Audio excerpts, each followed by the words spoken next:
Hello. Hello. Braden Herrington here with Davie Portman for Poisonrana live. And you found us live On youtube.com/@PoisonRanaPod. Hello, little YouTuber people. Hello, YouTubers. Hello, tadpoles, poison pals, friends, all the things. It is Sunday. It is the Frog's Day.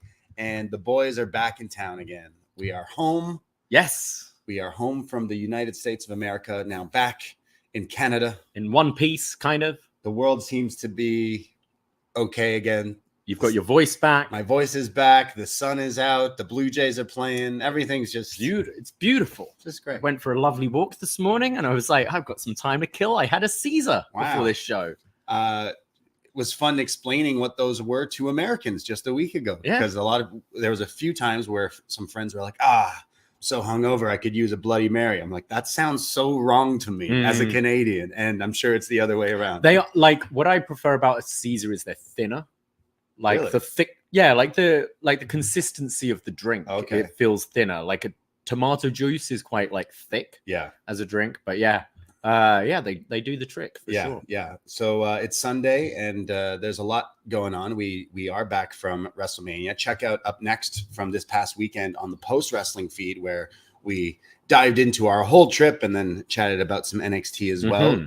So go check that out as well. And if you're listening to us on this very free feed, look up the shows Eagles Don't Hunt Flies, as Brandon, Martin Bushby, and Dickie Bird chat all about some John Moxley mixtape, where they go back and they're looking at some death matches, some CZW. You can hear Dickie spend about 8 minutes telling the world how much he hated hanging out with us in the first. You haven't listened yet. Not yet. Yeah.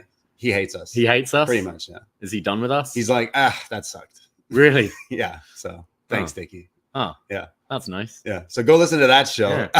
And then listen to maybe something a bit more positive. Wattup Doe just dropped this morning with See No Evil and B Detroit. They got to hang out. As we said, we had a whole Air BDE in Philly. And these guys, I know Sino did some coverage, some Road Diaries, kind of like we did on our Patreon for the post wrestling world out there. So you got to hear a lot of Sino kind of on both shows. We had Sino be on some of our Road Diaries, and then over on post wrestling, but now they've finally done a Wattup Doe, where they chat about going to WrestleMania, doing NXT, some indie shows, and their whole experience going to Philly as well. And being from Detroit has a lot of things to say about the new Detroit sign that's causing a whole lot of ruckus on the world. The city of Detroit was pretty much not promised a Hollywood sign, but promised a sign. You know that every city has like our Toronto sign, yeah. And then they got it off like the side of a freeway, and it looks like it kind of like fell off the back of a truck or something. So it's not. B defending it, saying B is defending it, saying, hey, it's Detroit. What do you expect? Oh, it looks all right. Yeah. Maybe it's the placement. I think the placement. I think like where it is, nobody's going to want to get off the highway. A couple of shitty looking houses behind it, and you probably could have put it somewhere. Some orange tarp in front. Yeah, maybe. Okay. Yeah. So it's all right.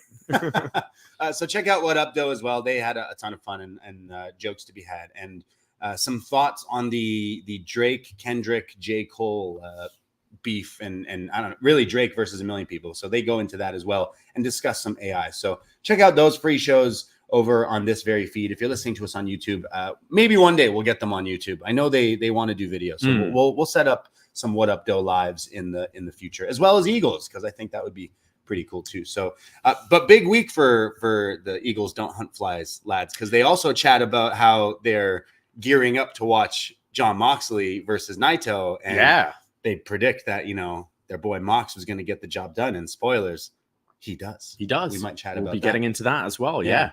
But how you doing?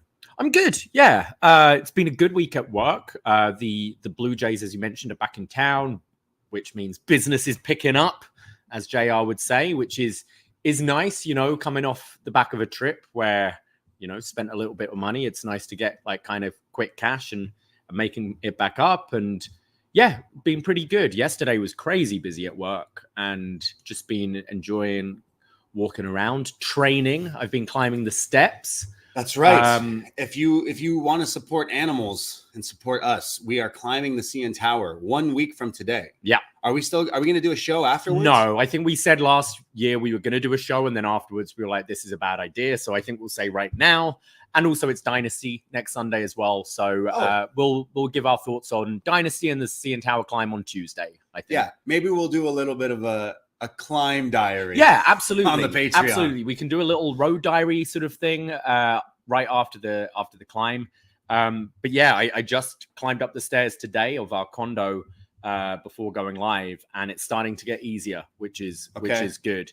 I actually find our condo steps maybe tougher than the CN Tower.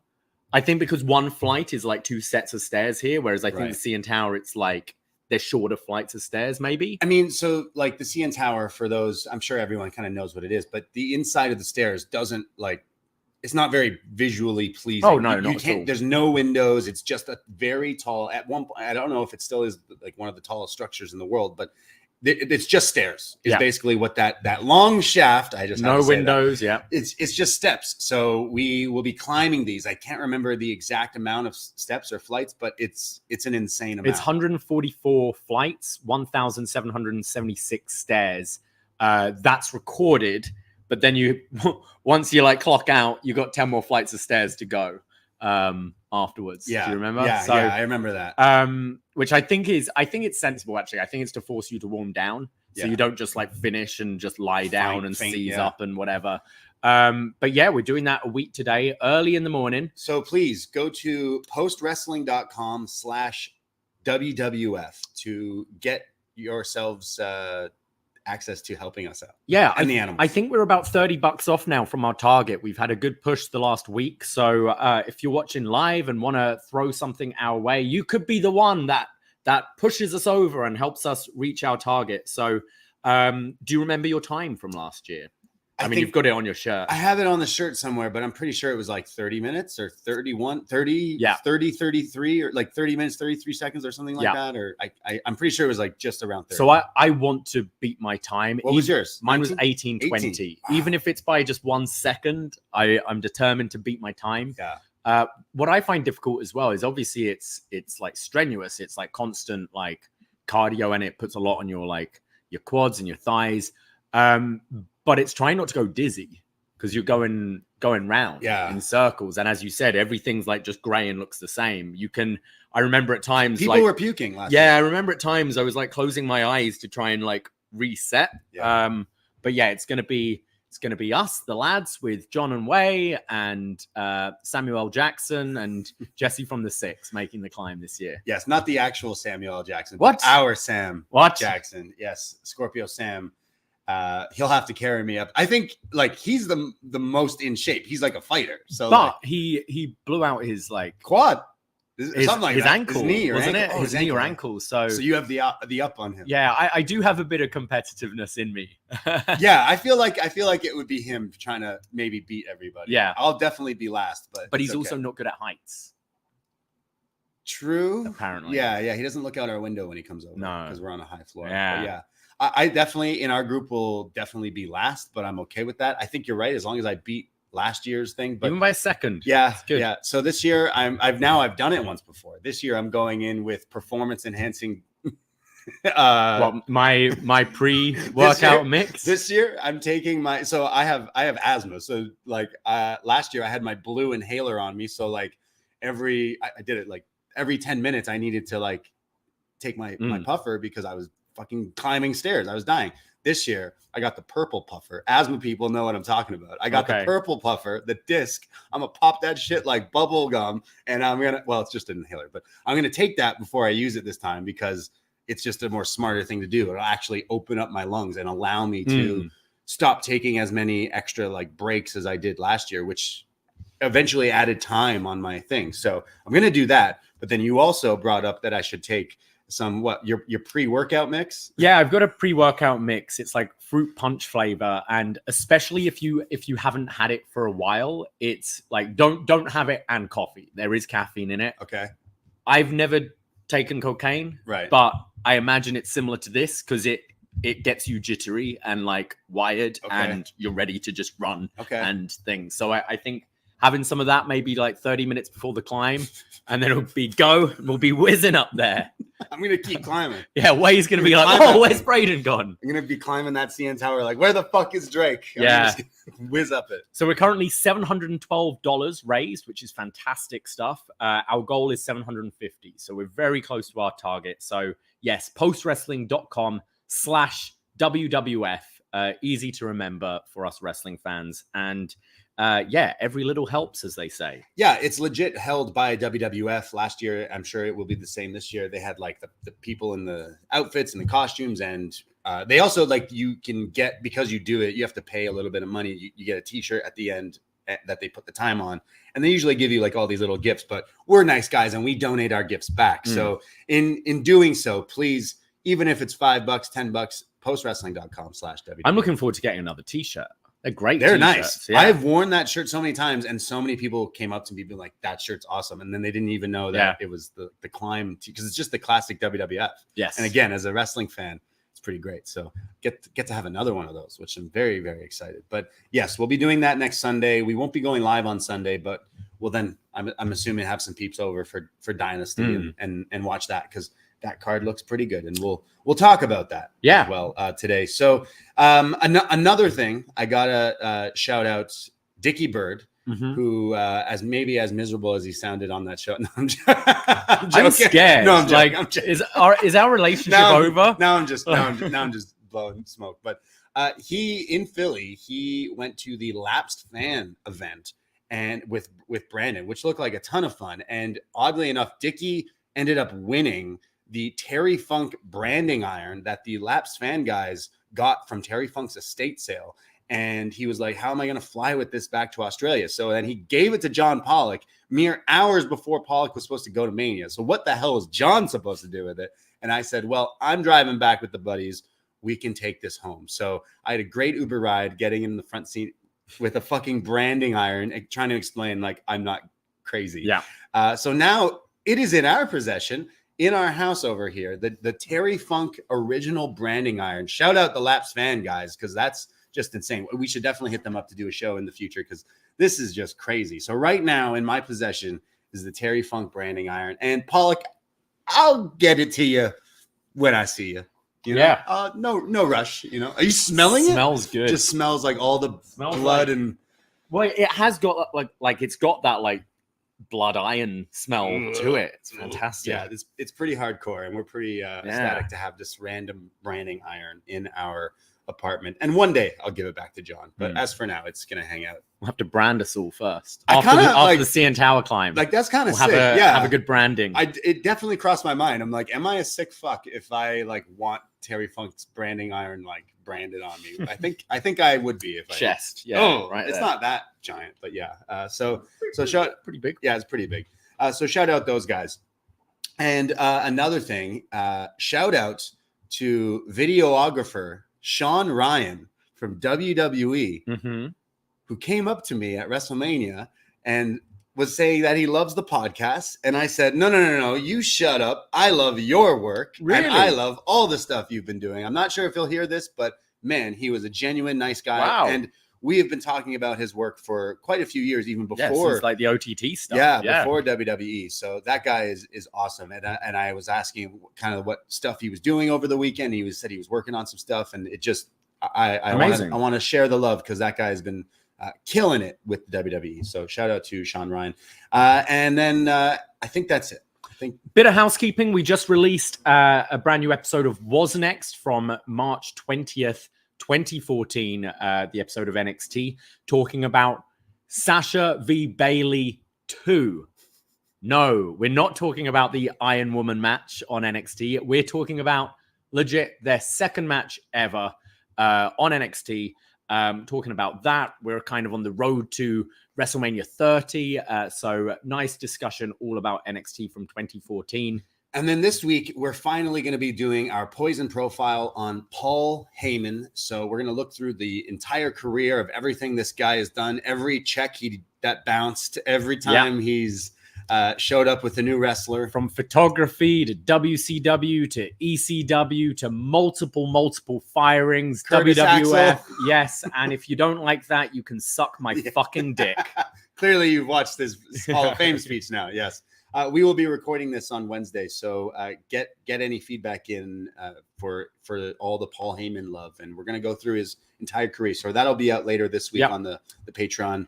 And then rest of the month, I think we're going to be filling up with some up yours. So world champion, family member, patrons, please get your picks into us and check your inboxes. We're going to be reaching out to those of you who are coming up soon to see what wild picks you have in store for us. Yes. So patreon.com/PoisonRana, $5 to get those shows and everything that we've done, including all the WrestleMania Road Diaries from last week. I appreciate all the love we've been getting. Lots of messages saying they really loved these things. So we definitely want to do these a lot more often.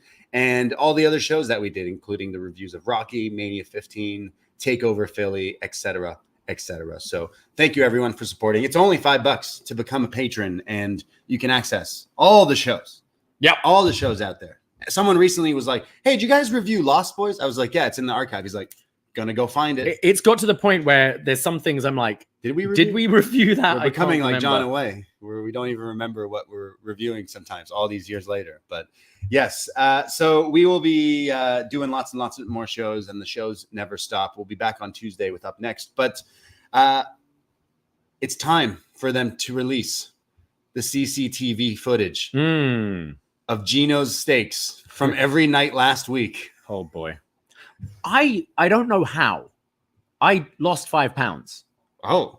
I weighed myself after Philly. I'm like, how did this happen? Because I had pooping? I don't know. Did you poop? Because one day in particular, like Jordan looked at me like, what the fuck? Because I had 2 cheesesteaks, ramen, and wings. Wow. All in a day. I don't get it. Like, we walked a lot. But I walk a lot anyway. Yeah. Like, I probably didn't walk any more than I do here. I found that maybe I had cheesesteaks, but like maybe I would eat a cheesesteak at one point, and then hours and hours later that you'd have another cheesesteak. It wasn't like I was eating everything all day. So. Yeah, and you burn it off like quickly. Yeah, maybe. Yeah, but, something like that. Oh yeah, the cheesesteaks were good. Oh yes, still dreaming about the cheesesteaks. Definitely follow all the socials to see some photos we've put up of stuff. But yeah, I'm still recovering from our trip. I definitely just felt so beat up after just like consistently, not just like partying, we like to drink and smoke, but social battery. You're meeting lots of people. Shout out everyone we cross paths with, because like we would go to one place and then get an Uber and then go to a wrestling show and then go to a wrestling show and then hang out with people and then go out, and it's just kind of nonstop, constant like moving. And then, as we've kind of mentioned on some shows, sleeping, the Airbnb was fucking awesome, but sleeping was just the different, orchestras of snoring and everything. Yeah. So, but we survived. I'm pretty sure Graham and I were the only two that realized you can crack a window, because there were some smells coming out of that Airbnb. Bunch of guys. Yeah. A boy's house. But it was funny actually, talking of Graham, our friend who joined us. He was meant to spend the first night in New York, as we mentioned on Tuesday and in our road diaries, but weather and flight cancellations and all that, he ended up driving near-death experiences. He's never been to New York City.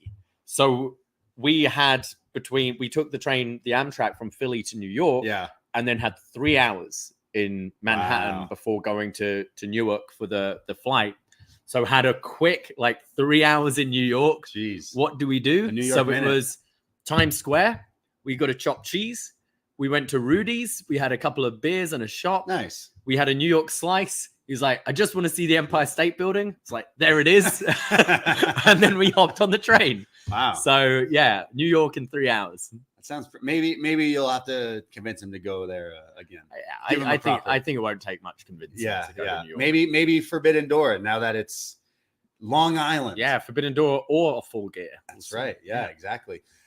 So yeah, we had a ton of fun in Philly, and again, anyone who's listening that we encountered, it was a pleasure, and it was a hell of a week. And now I'm kind of wrestled out, and then like this is the first week I didn't watch Dynamite until yesterday. And I finally got back into it, but it took a lot for me to get into watching wrestling again this week. I thought I'd be wrestled out. Yeah. And now I'm just like, all right, when's the next show?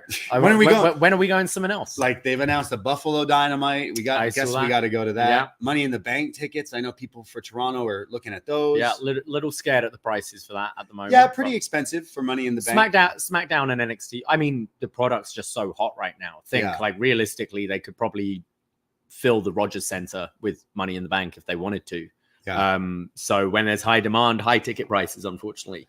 I think even that weekend, GCW is doing a show the Friday at the Opera House. Yeah, so like there'll be so much and I'm sure there'll be indie shows announced and all these other things, including some events that we have planned as well. So definitely looking forward to seeing the Toronto peeps in a few months down there. So where do we even begin with everything going on? I think we talk about the release of the AEW All-In backstage CCTV footage, don't we? Release the tapes. Yeah, they released it. Okay, when they announced that they were doing this, what was your kind of initial thought? Okay, well, they announced it like what, after WrestleMania? Yeah. Like as it winds off on night one. So on the Collision, they announce that, hey, they're showing this. And to their credit, that was one of the most watched Collisions because of the time change. Yeah. Because everyone came home from watching WrestleMania and went, oh, this is on. I guess I'll just watch that because it beat out their like normal ratings, which I guess they should maybe move to that kind of time frame. I'm not sure. But it definitely like had a lot of people buzzing because think about it. We were at that time when they announced that, we were all in like this casino and it was like hundreds of wrestling fans all like at the bars and the foods and stuff. And you could see and you could hear people were like on their phones like, oh shit. And people were talking about it. It was a very like buzz-worthy trending thing. But it's interesting because like we don't know these people and there's so many people, especially online, that like the tribalism of like, supporting your favorites and this and that and stuff like that. And me and you are pretty like, we look at the whole thing. We like to have a laugh no matter what the situation kind of thing, as long as, everyone's all right. But looking at this from like the time frame of everything going back to All In, like, okay, Punk has just recently talked about it for the first time. And I felt like maybe he did that so that when they did release this, it didn't have quite the effect that it would have had if he didn't speak on it first. If AEW were to have released this like 3 months ago, hell, 2 months ago, anytime before Punk referenced this in that Helwani interview, I think it may have had a bit more of a different like. Yeah, I don't think they'd have released it if it wasn't for the Helwani interview, though. As you said, the timing of it, I think, we've seen Tony Khan's Twitter game and we've seen he's very reactionary and defensive. And I think it was, like some things like I think Punk kind of said what happened, but definitely played it down a lot. Like, I choked him out a little. Like, he made it sound calmer than it was, I think. And you watch the video and he was the aggressor in this situation. And obviously we can't hear whether Perry made a snarky comment or whatever that justified the push or whatever. But Perry actually looks pretty calm in the video, and it's definitely Punk who's fired up there. And, calling Tony Khan a clown and doesn't know how to run a business and isn't a good boss and stuff like that. It definitely felt reactionary. And I have so many thoughts and different kind of thoughts about it. Firstly, when this was announced, I'm like rubbing my hands. I'm like, oh yeah, I'm here for it. The drama's fun to me. From a business point of view, is it a good move? Maybe not. I think it is quite tacky. I think it does, like people say, oh, it feels very WCW 2000. It does have that kind of feel to it. But also, if you want to get your side out and if you feel Punk isn't being completely honest and you are reactionary, I'm like, oh, well, why don't you put it on YouTube or leak it to a TMZ or whatever? But then from a business point of view, it's like, well, why would I give them that like bump when we could get that bump? And I think certainly, especially with WWE, pretty much, SmackDown and NXT are going to be saying on TV in the US, Raw and the rest of and everything else in the rest of the world is going to be moving to Netflix soon. So I don't see AEW going anywhere. Even if they had half the ratings they do, I don't see it going anywhere. Like, it's the most valuable thing on TV right now is live programming. Yeah. And wrestling is relatively cheap and it's all year round. And we've seen, like, if the CW wanted the NW fucking A, AEW is absolutely fine. Yeah. You know, like Impact is just, it has survived as long as it has. So I don't think it's a business killer. I think it certainly does fuel the tribalism, and it's not a great look. But also I kind of felt you're doing something like this and it should be a Trojan horse. You know, you have, all right, we're going to probably get more viewers this week because of this. I don't think they got as much as I thought they would. It pretty much looks like a little bump. 870 is kind of their ceiling, I feel now. But you should be drawing people in and then put on the best show possible. And I don't think they did that. I thought this week's Dynamite was really weak. Yeah. And if you've got that, but then you've got a killer Ospreay match, you've got a killer Young Bucks match or whatever, and all this other stuff surrounding it, and you've kept those viewers, you might gain more fans because you might have those WWE fans curious in tuning in just to watch this footage. I felt the same with NXT when they did the head-to-head, and, you know, they had Cody and The Undertaker and John Cena and that. I thought that was one of their weaker shows of the actual wrestling, when around that time you had the likes of like Tiffany and Braun and Carmelo killing it every week.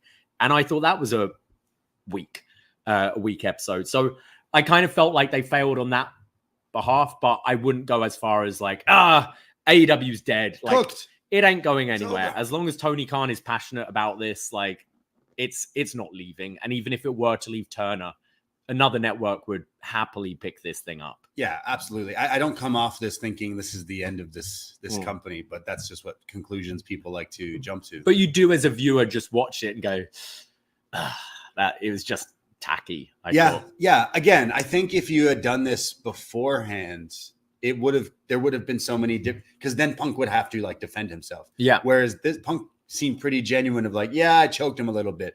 That's where the battle line is drawn between a lot of people and fans and the world, because the age old comparison. Well, in my job, that wouldn't happen. Yes, that's fucking. We know that. We figured that out. That like, if someone were to do this to you at a normal job, they're probably fired. Yeah. Right. This is wrestling. Fighting happens. In fact, like, look back at Shawn Michaels and Bret Hart. You know what? They didn't get along, and then Bret just fucking left. Yeah. So it's kind of like, well, he didn't want to be there. There's a lot of things to take from this, and I kind of want to like kind of dissect certain things, because you're playing this footage and the Bucks are being heels and somehow twisting it to be like, FTR, you're friends with this guy, so we want to beat you. You distracted us on that event. And I actually loved that. That was kind of funny. I thought it plays into their EVP characters. I thought they spun it to add to this feud quite well. And I did get a chuckle out of the line, sort of, you know, these good, honest journalists or whatever, after Punk had gone off calling them goofs and that sort of thing. So I actually thought the Bucks part of it was pretty well done and pretty clever. Yeah. And then, of course, everyone's picking that, like, oh, look how Tony Schiavone looks. He looks so upset. Yeah, he's supposed to be. They're the bad guys. Yeah. The bad, evil, like, bosses. And I do think they play heels way better than they have baby faces anyway. So it does tie into this. So yeah, it's like you play this footage and you get people so interested in something that happened so long ago, but the fact still remains the same. Is this building to the match? No. Is this building to Punk versus Jungle Boy at Dynasty next week? No. Punk is not here. So he's like still relevant on this show, making him more relevant than fucking ever on this show that he hasn't been on in like months. I would say though, and we'll get into a bit of Windy City Riot, like it added to Jack Perry. Yes. I think it's helped him a lot, and I think it's going to help his character when he returns, which I think is going to be pretty soon. I think we'll be at Dynasty next week. So in a way, it was a success that way. And, you know, maybe also, of course, we still have Brawl Out, that we don't have footage for that, but it is in a way like, well, we've seen what happened now, so we can't really speculate much more about All In because we've seen it. They've all started opening up and talking about it. Punk's put his side across.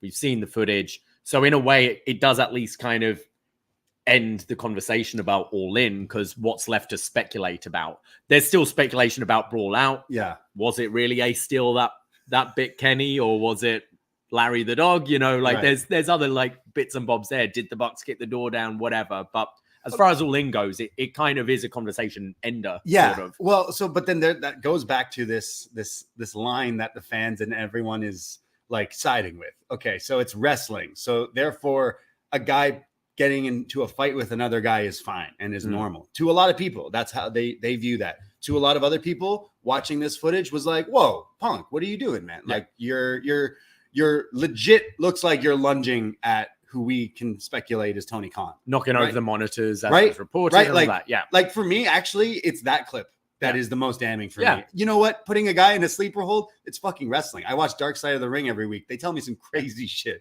that went on. Listen to Undertaker talk about it. People trained in, like predetermined like combat, but all of them do have some sort of physical combat background as well. So, whereas Tony Khan does not. And it got pulled apart.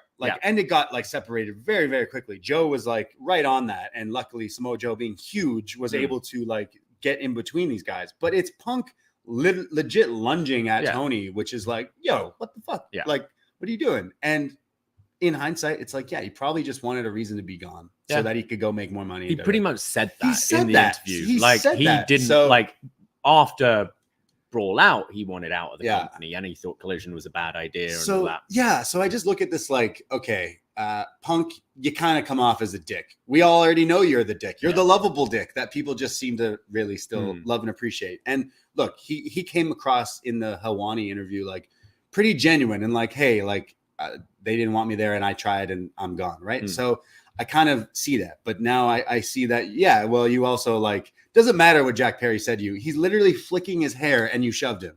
Perry, like, you can't. I mean, maybe he's doing this and going like, Punk, you're a piece of shit. And like, maybe. But Perry looks pretty calm. He looks like, you know, he looks like, look, I'm just, I'm a heel. You know, like, that's what he looks like he's saying. Whereas Punk is like, you know, the crazy eye Punk. Like, it's just it's so bizarre. So again, you're seeing the two different sides. The Punk fans who are like, then he walks out and look at his entrance. He's smiling because he got in a fight. It's like, man, I grew up in a rough area. I've seen fights way crazier than that every fucking single day. But I don't.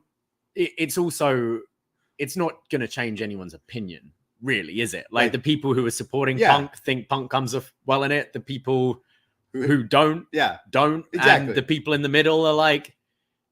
So I'm in the middle because it is not just, you know, these two guys don't just work at a grocery store. They work in wrestling, entertainment, you know, there's fights and beefs and everything. And it can get physical. In this case, like no one got punched in the face or knocked out or anything like that. The choke was in for 3 seconds. It was over. It was definitely the stuff clearly yelling and almost like legit jumping at Tony where people had to hold him. That's really fucked up. Yeah.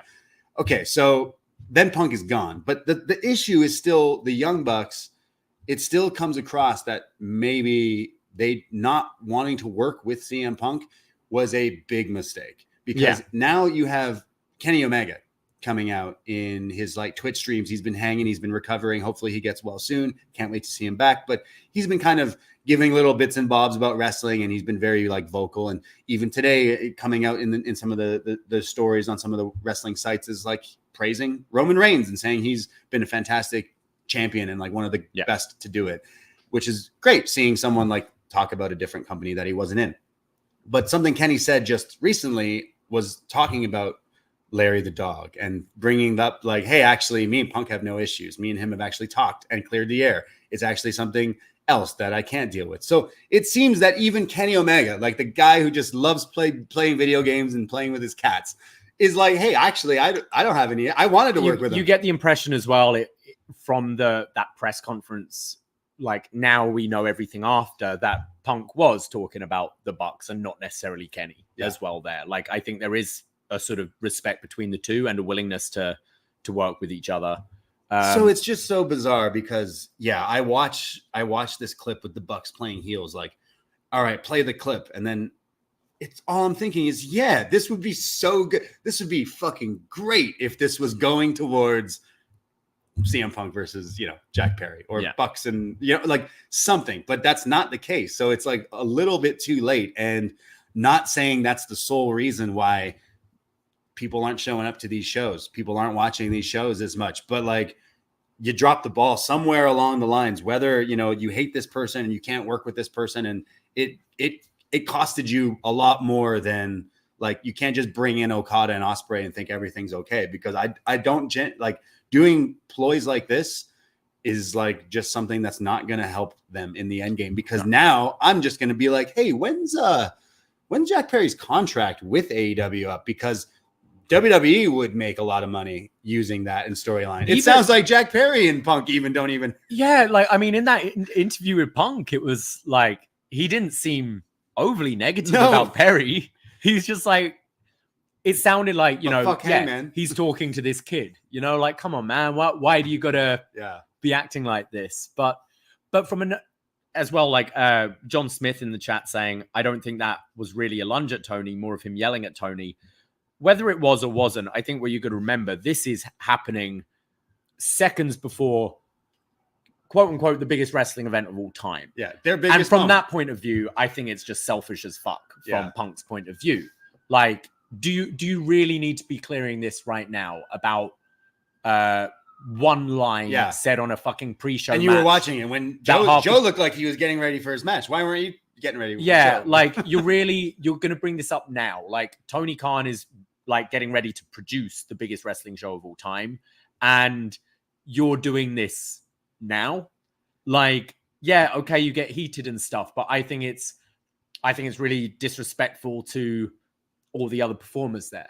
Like your friends, FTR, Darby Allin, Sting, all these other people who you've said in these interviews you have so much respect for, and seconds before going live on pay-per-view, you're going to blow up and you're going to yell at the boss and call him a clown and bring something up. Like, does it really have to happen then and there? Right. Like, I think that's, and especially someone who's been in the business a long time. Yeah, you maybe expect that from like an adolescent, like new to the business, cocky, arrogant kid.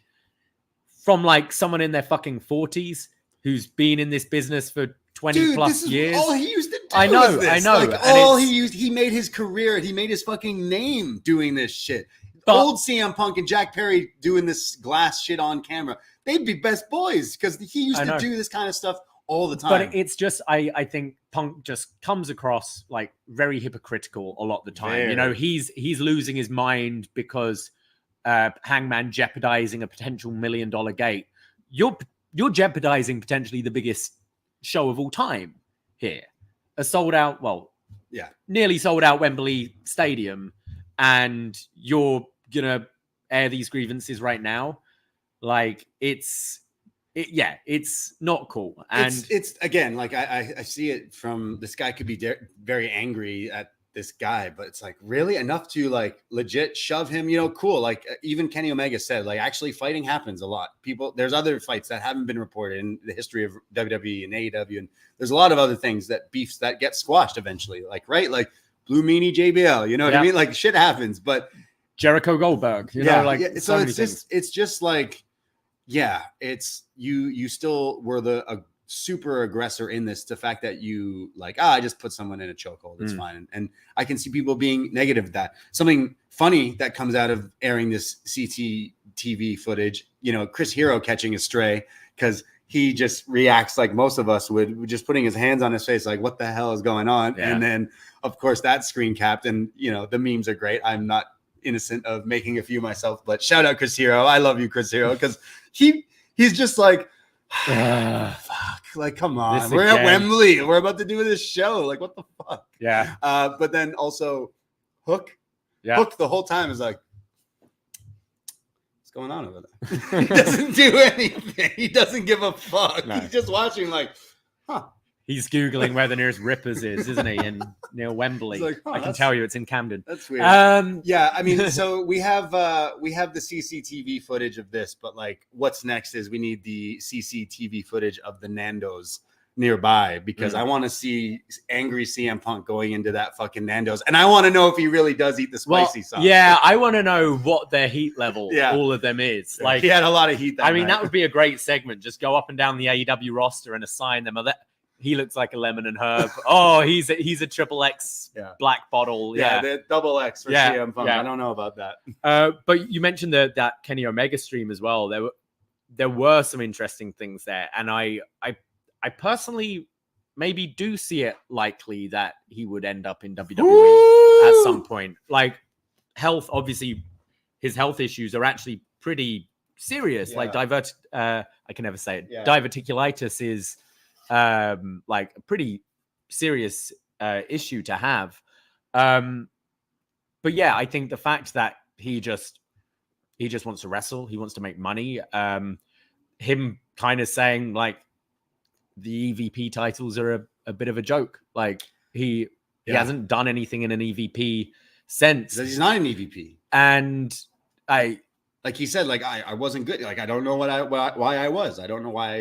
And good at that. What's interesting is you have the likes of, Jericho and Danielson and at a point CM Punk, who do have these second contracts, which are like advisors to Tony Khan, and seem to have way more pull than the EVPs actually did. I think that's probably part of why Cody left. I think he really, you see those like early Dynamites, he's there with the headset, like on coming out on commentary, and he's doing the press conferences and all that. And it definitely seemed like he wanted to be more involved, and that got taken more and more away. And it just feels like here's like a gold sticker, like a badge for, you can be an EVP.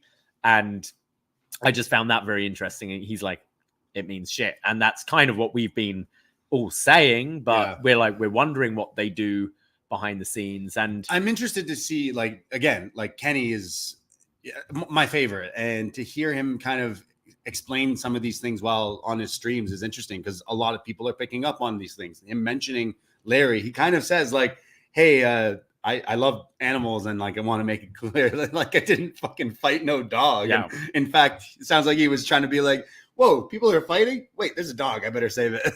And I've heard... I do think it was Larry that bit him, though. You think Larry I think it was Kenny trying to get Larry out of the situation, and Larry was stressed and maybe nipped him. Right. But obviously, like, you don't want any animals getting put down or anything. It's a good job it was Kenny Omega and not John Cena.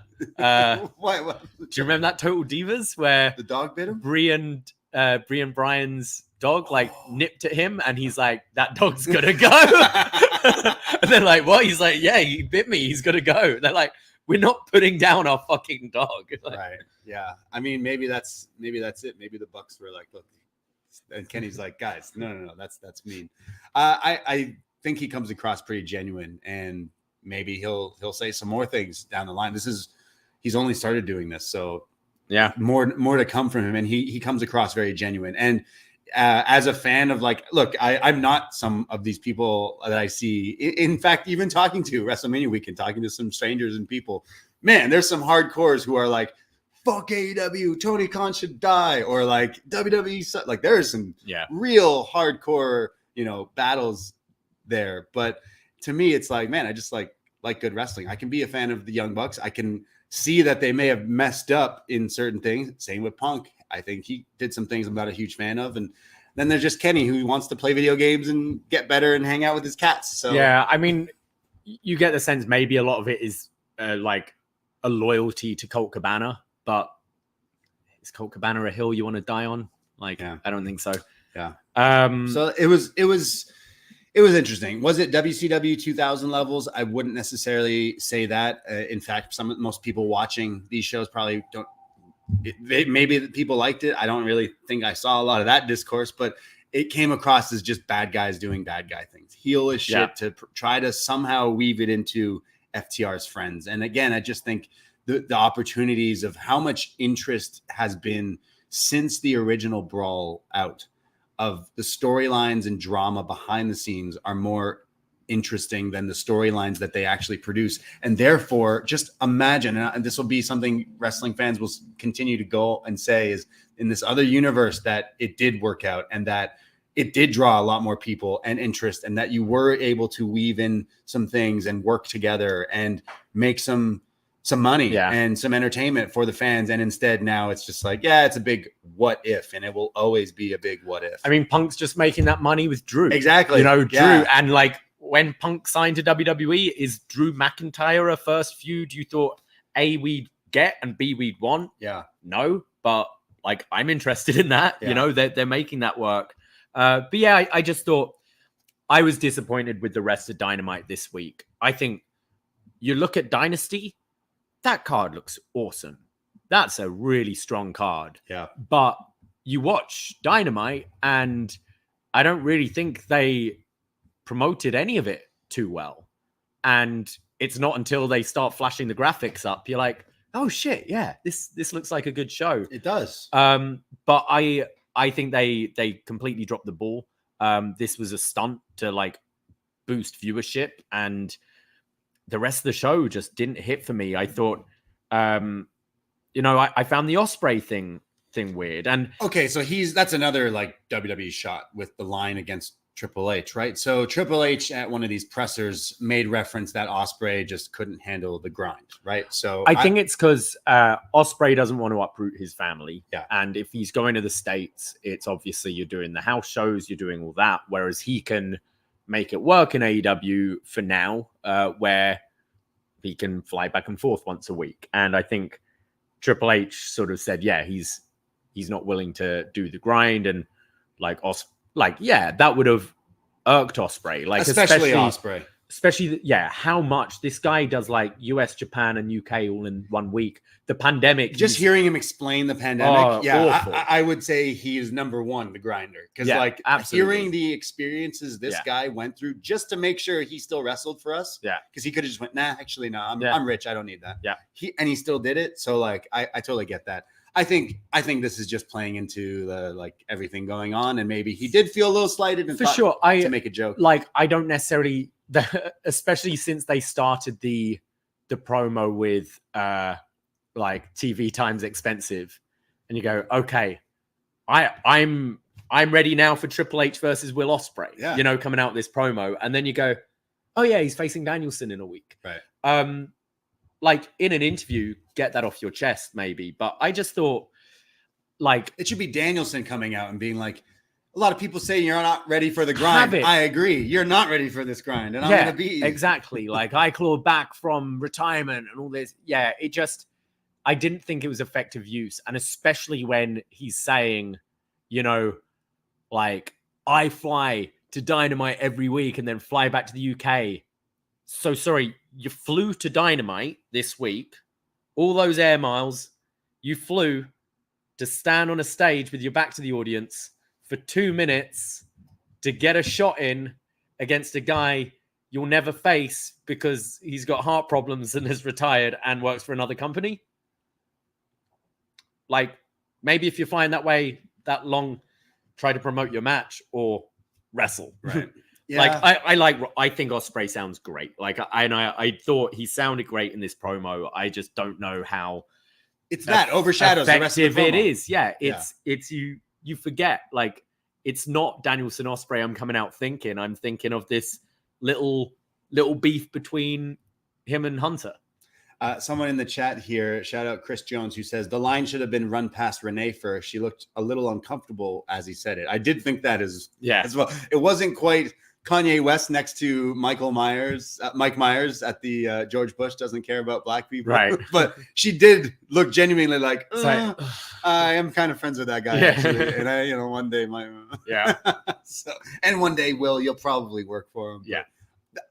Triple H, I don't think that pissed him off. In fact, Triple H probably got wind of that and laughed. So, right? Probably, Like, and I think Triple H, like for all his faults, Vince, they do put beef aside for business. Like how many people like they've brought back, like Warrior, Brett, like all these people, Punk, where you thought there was no reconciliation possible at all.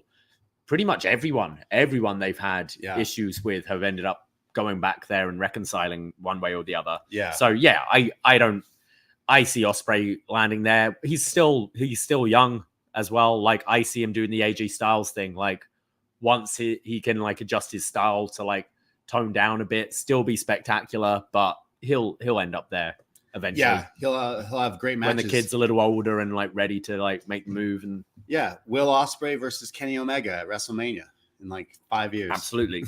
Yeah, I'm someone who's like followed Kenny, and I like that. Just sounds crazy if you told me something like that like a year ago, 2 years ago. But it's like, man, if everything else is falling apart, like, you know, at the end of the day, Roman Reigns versus Kenny Omega would probably sell a lot of money and make a lot of money. So one day, just think of all the dream matches. Oh yeah, Dragunov, Dempsey, Danielson. He's going back too. All of Danielson's retiring. Danielson. Not the video keeps saying like, "Yeah, I'm retiring, and it's my last year." He's definitely going to stay in AEW. He's kind of like stepped back a bit on that as well. But like the video says it though. The video for the match with Ospreay says like, "I'm retiring this year," and it doesn't come across from full time. Yeah, it's not like necessarily. So I imagine he stays with AEW for a little while after this and has a few like big matches here or there. But I do see him ending up in WWE as well for his like final retirement against Charlie Dempsey. Yeah, sure. Yeah, with Regal there in the ref seat. So there you go, AEW with the CCTV footage. Anything else coming off of that? I mean, we have Dynasty next week, and you said it does look like a great show. I kind of skimmed through. Again, very wrestled out this week, and some of the stuff like Rampage and Collision plus Battle of the Belts, it was just too much for me. But it does, coming out of it, has some stuff that are like, okay, adding to Dynasty, which we weren't familiar with before. Roddy and Kyle being added, like that's pretty awesome. That sounds good. The FTR Bucks match is now a ladder match, which I'd normally kind of groan at, but because they've fought in just tag matches, and the last time being there, it was just okay. I'm calling the finish now. This is FTR about to grab the belts, and Jack Perry pushes them over and joins with the Bucks. Yeah, like the timing's right. Yeah. And scapegoat. And wear a goat mask, and that's exactly what's going to happen. And doing it as a ladder match, it gives you the opportunity to do it that way, and then you complete this like new elite stable. I want to, like, while I'm on, before I get to positive, I want to continue dunking on AEW right now, because what the fuck was that Mercedes Moné promo? Oh, right. I forgot about that. The moaning in the dark. What was that? I had to turn my volume down. Sasha Banks is like one of my favorite wrestlers. Like, I think she's fantastic. Like, I think I made her in one of our end of year shows, like my wrestler of the year one year. Obviously, like the Sasha Bailey stuff from Brooklyn. Like, she's such an important figure in women's wrestling, I think. But this has been a bust so far in AEW. I get the feeling that she's not cleared yet. Mm-hmm. The fact that they're pushing her debut match to Double or Nothing next month, when I think when was Big Business? Was that March? Like, yeah, it's like you're talking like 3 months. Can't do 3 months of coming out and saying hi. You maybe can if you see CM Punk and you can talk, but like Mercedes has never been a great promo, and I just think her delivery sounded so rehearsed, so inauthentic, and then the beatdown after with the lights off, and then the weird moaning after just felt embarrassing bad. Yeah, and it's weird because you watch. Apparently, the talk is she got the job in Mandalorian not from anything she did in WWE, but Jon Favreau seeing her on Hot Ones, right? And I thought she came across so great in Hot Ones. And if she can just get her actual,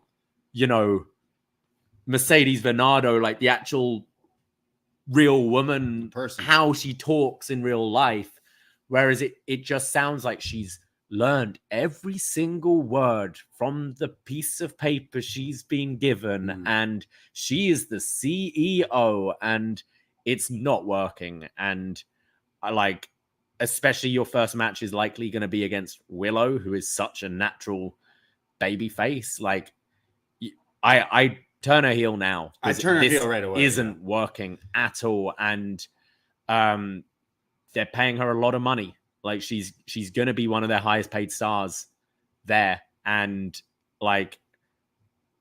it's not, I said, because she's not wrestling yet, her wrestling isn't making up for it. So we're just having these bad segments where I thought she was fine the first week or two, but she just comes out and dances awkwardly. Can't tell you one thing she said other than I'm the CEO. Okay, the CEO of what? Yeah, it's not working. Unfortunately, I really agree with you. You know, we're both like we love Sasha Banks. I go back to her NXT run. Obviously, we can't just say she was great in NXT. She was great in WWE. She had a fantastic run. You mentioned she broke that barrier. She's been in TV shows. Sasha Bianca, one of the most important matches of all time. It was awesome. A beautiful match. She's had quite a career, and you know, obviously, things happened to her that she wanted to leave WWE. Vince was still there when she left. Maybe, and if she hung around a bit more, maybe she'd be happier with things the way they are running now. I don't know that. And again, I do see her going back because she's told us in interviews right before signing with AEW that, but I'll just go back when the money's better there. And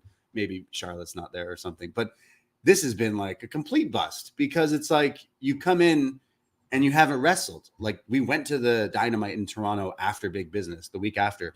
She came out and cut a promo and then did her little dance. And then it's like, okay, cool. And then the next week she did the same thing. And then the next week she did the same thing. And then again and again. And it's like, well, wait. And then she drops, I'm wrestling at Double or Nothing. And I'm like, sick. It's next week. No, that's not the one next May week. 25th. That's in another month. So wait, a month, like if you're not away. Cleared, then like, why did we bring you in at this time? It's which just so weird. Makes me concerned about the extent of this injury as well. I find it.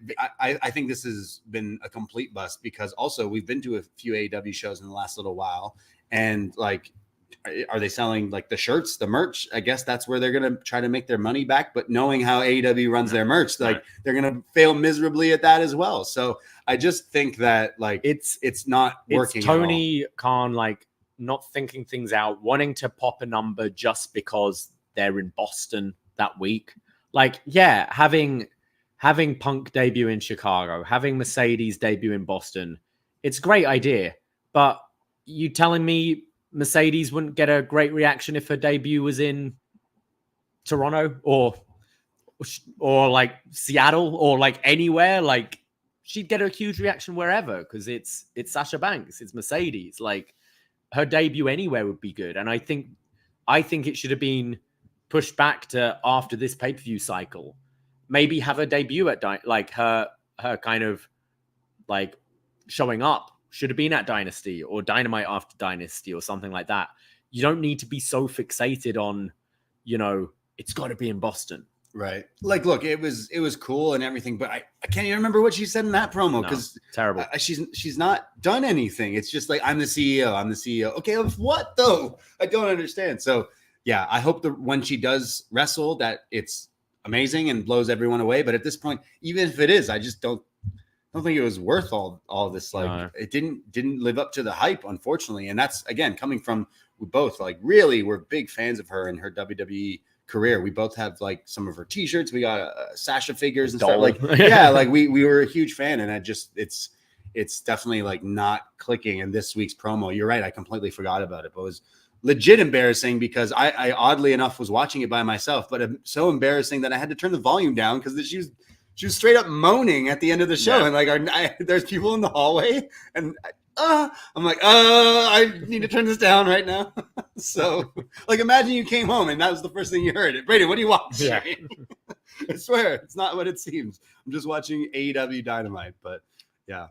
I've been enjoying Okada though. Like in a squash match, I think that's actually good use of him. Yeah. Just he's doing that bully character we were seeing towards the tail end of his New Japan run. Enjoyed that. Adam Copeland versus Penta was fine. Yeah, it was fun, but like, yeah, Penta's just lost so much luster at this point. Yeah, I don't think the issue. I have no issue with Adam Copeland. It's funny because Copeland gave the rah-rah speech, which seems like everyone's kind of giving it in their promos. I thought Dax as well was kind of pushing that, and then same with Thunder Rosa I saw as well. But like he's been fine. Penta is just like you fired the wrong assistant because they got rid of Jacked Jose, and this fucking clown dude is still there, and he does my fucking head in. He needs to go. Like he's ruined Penta. Penta is one of my. He makes him so uncool. Yeah, Penta is like the reason I fucking love Penta so much is because he's just the fucking coolest. He's the baddest. He's awesome. But lately, no, he's so lame. So I think that's what it is. Penta needs a reset, go away for a little bit, come back, have a segment where he actually like murders this guy and says, you know what? This whole time, I thought I needed a translator to get myself over with these Americans, but in fact, I don't think that was the right call. And just fucking kill him, break his arm, break his arm, bring that, burn his gloves, rip that fucking jacket off, and cut it up, and fight 3 different women at once. You know, I want the old Penta. You know, bring him back. And then I think Swerve's kind of lost some steam as well. I think it's unfortunate timing because I think this pay-per-view build's been during the WrestleMania build, and there's been so much attention to WrestleMania. And I think in hindsight, I'd probably just had Swerve win the title in that triple threat. Yeah. Because as much as we wanted to see more of Joe and have more of this reign, but when you're continuing the feud with Swerve anyway, it's not like we're getting Joe then defend against other interesting people, and it feels like he's just holding it to drop to Swerve. And I think the match is going to be good. I really like Swerve. I really like Joe. And I can't quite put my finger on what it is, but I just feel he's lost his steam a little bit. He doesn't feel as hot as he was a month or so again. Yeah, it's all across. Yeah, like it is. If the other thing is doing so well, it's like that in any medium, right? Mm-hmm. Like obviously 2 different wrestling shows, they're similar because it's wrestling, but if you watch, certain types of TV shows, you might not tune into something else if the one show is doing really well. You're like, actually, this show kind of sucks. I don't want to watch that now because this one's so good again, or things like that. I don't know if that has anything to do with it, but the overall restore the feeling. The feeling was getting restored, and it quickly just dropped back down. Yeah, at least that's what it feels like as a fan, and it feels like that across the board here. So I really think they have what could be a classic show next week with Dynasty. Like some of the wrestling should be outstanding, but as far as their steam going into it, I'd say it's been a little bit calmed down. And yeah, Swerve and Joe will be awesome, but the story going into it is kind of just he should just beat him, and then we go into the next. And sometimes the end of a pay-per-view cycle is a good thing because we can get a bit of a hard reset. And WWE it will dip a little bit because WrestleMania season's over, and it'll be humming along until the SummerSlam build or whatever. So I think it can absolutely pick it back up. Look at their roster and look at this card. This card for Dynasty just looks incredible. We're going to get some really great matches, and we're going to come out of it like we do a lot of AEW shows where we go, wasn't overly thrilled about the build, but man, that was one of the best shows of the year. Yeah. I totally have faith that that's going to happen.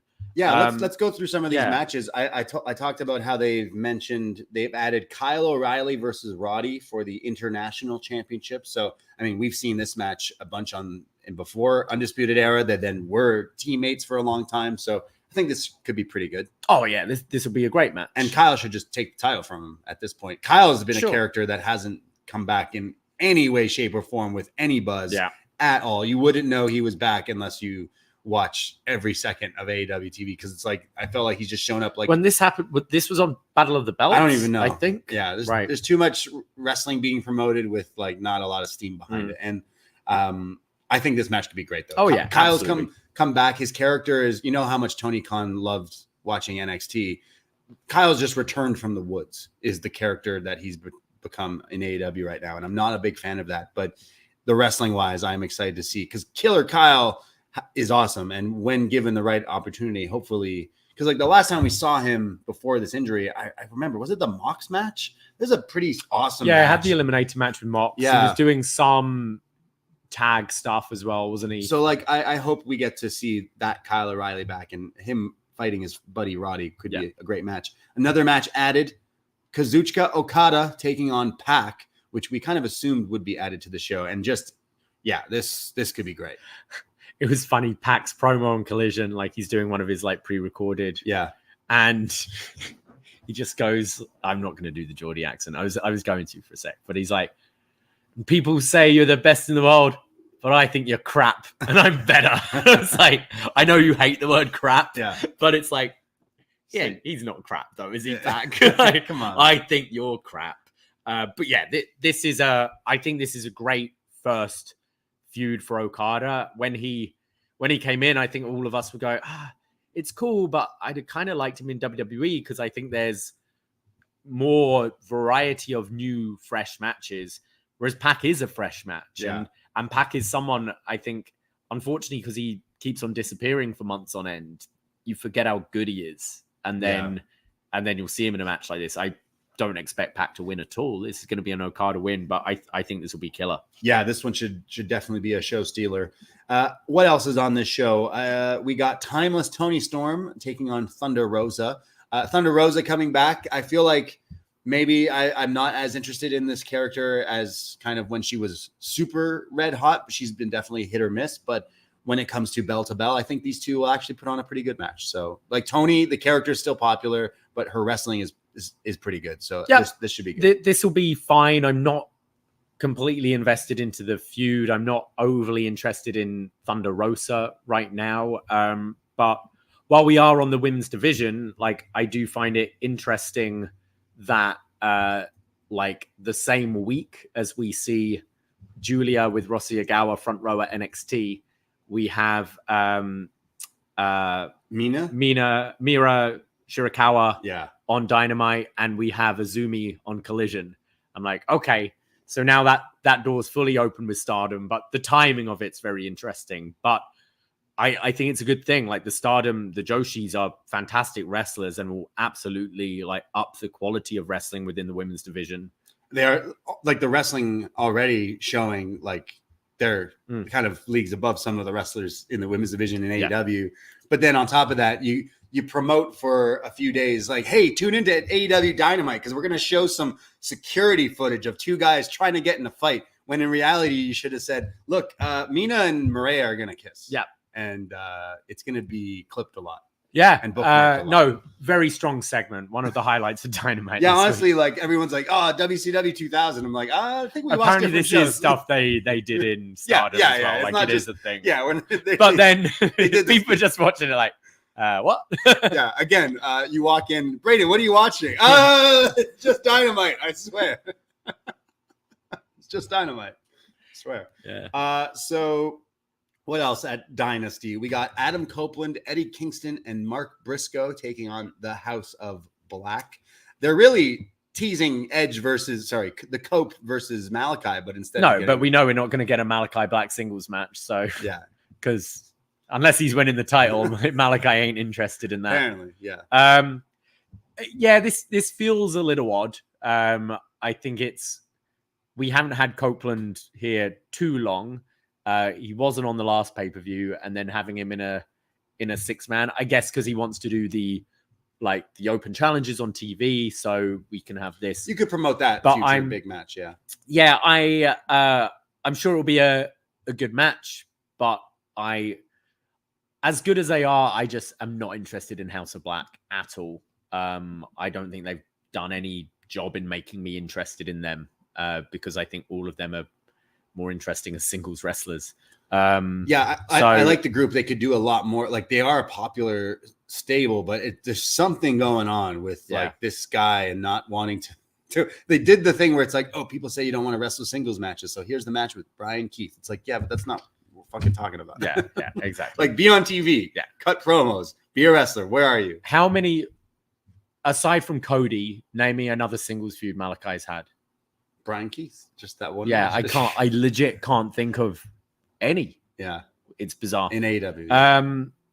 So I think this will be good, but it's low down on my interest. Yeah, I'd agree. Also representing the house, Julia Hart putting the title on the line against Willow Nightingale, the TBS title. Willow should just win it so that Willow can face. Well, apparently Julia got injured on Dynamite as well, so the match is still being promoted, but we'll see. But they could always do just a quick squash job, maybe. Give it to Willow at this point. Willow versus. We're getting Willow Mercedes, aren't we? So that makes sense. I really do love Willow. Mercedes going to grace us with a wonderful commentary again for this? I hope not. Yeah. Just moaning on the mic. I'm the CEO. Okay, Sasha. I really love Willow. Yeah. Like this whole like, hey, look, we're spending millions of dollars on this superstar. She's been in WWE, she's been in Star Wars, and now I'm like, yo, that's pretty cool. But Willow though is like just organically becoming good. I think what we're gonna get, and I think it will finally just make everything slot into place, is Stokely screws Willow out of the title and joins Mercedes. Okay. And I think that will help everything. I think Mercedes can definitely use a mouthpiece, and I think Stokely and her feel like they'd be a good match. You've already had this sort of story going on with Stokely kind of being like a big fan of Chris Statlander, but not of Willow, and sort of Willow's maybe like trying to like is growing on him a bit, but you could even have Chris turn on Willow as well and be like Mercedes heavy as well. So but we got to wait 6 weeks until Double or Nothing for that to happen. Yeah, really. But I think once that happens, everything could like fall into place quite nicely, and having Willow on the chase, like to beat a heel Mercedes Moné will work so much better. Absolutely. That would work a lot more than whatever they're doing. Just we got to get there, and so far it sucks. What is happening, but hopefully coming out of this, Willow is made a proper big baby face, right? Like coming out of this, she's one of the best. She's fantastic. Yeah, she is really good. We also have the Young Bucks taking on FTR in a ladder match for the vacant World Tag Team titles. We kind of said it already, but having Okada in the New Elite, plus mentioning Scapegoat, showing the footage of Jack Perry and Punk, you imagine now the finishes. Jack Perry shows up and shoves them to help 100%. Them win, which I think would get a lot of heat and would help with whatever they're attempting to do. But I think that match could be pretty good. Also, Samoa Joe versus Swerve Strickland for the AEW title. I think even though the Swerve story is kind of cooled off just a little bit, there's a lot going on, I think it still is the right decision. They haven't said this is a chain match yet, have they? A chain match? No, right? Well, because both weeks they've taken each other out with chains. Just make it a like no DQ or something. It definitely feels like that's where they're going, but I would have thought it would be announced by now. But. So like he should win the title and then what? Like has a defense at Double or Nothing against Hangman again, or like Wembley should be Swerve and Ospreay. Swerve Ospreay at Wembley, yeah. It's whether Hangman's back yet, and I don't necessarily think we need to go there yet. But yeah, I'm trying to think who would be a good match for that. MJF also could be returning soon. I'm not sure, but there's a few things in the fold there. But I think Swerve as champion would make a lot of sense. Yeah. And then it's not. I don't know if it's the main event, but it truly has my interest the most. The dream match: Ospreay Danielson. I cannot wait for this match and am so angry that we're not going to this match, considering how much fucking wrestling we go to. And I've said this to you for the past few years, like, oh, the second they do this match, we need to be there. And we're not going there. I'm like, oh, but I'm still up in the air about All In. And I thought this would be the All In match. Me too. And I think if it was, or like if story was indicating that's the way we're going, I'd be a bit more committed to be going to All In. But yeah, we're getting it at Dynasty. Can't wait.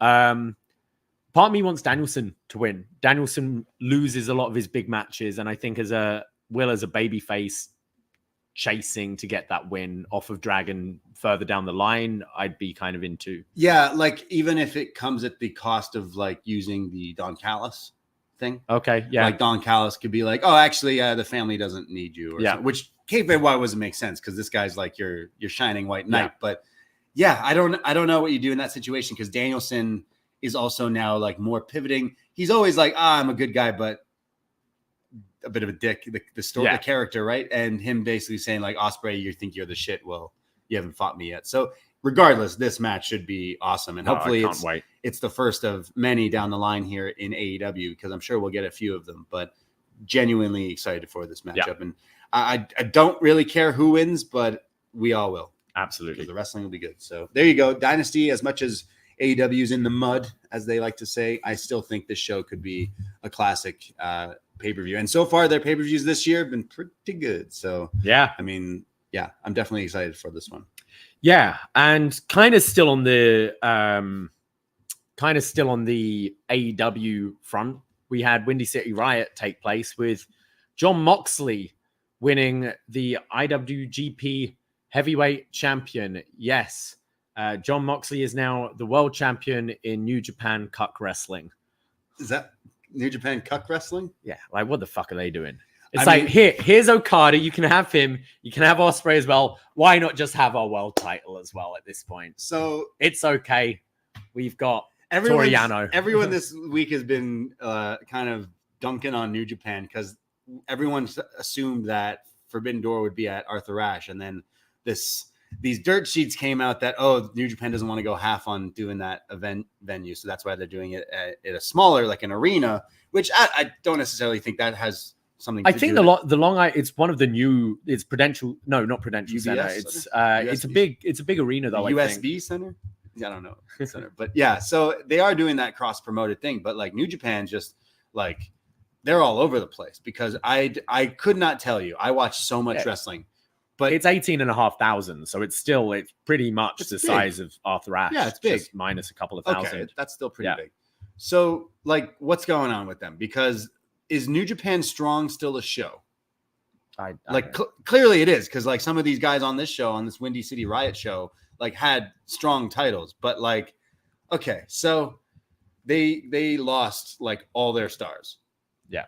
All the big stars for New Japan are gone, and they have to pivot towards the future. But we know that in wrestling, like going towards the future is the right way, but you need to do it smart, or else you can't just go and here's our stars now. And like they have a few in the making. You got Shooter, you got Tsuji, got like a few of them, right? Yeah. But that doesn't just like happen right away. And clearly, you could see the story with having Naito dropping the title in America to Moxley is pretty like, oh shit. Like, but we kind of said when they announced this match, yeah, they fucking should, because like what else do they have going on for them? I completely forgot this match was happening. So it took me a bit by surprise when I'm seeing Mox with the title. I think it's great. I think Mox deserves this title. He does feel like a big champion for them, but just from a company point of view, I don't know what their direction is. And I assume this is Mox holding this title until Forbidden Door, where he'll drop it to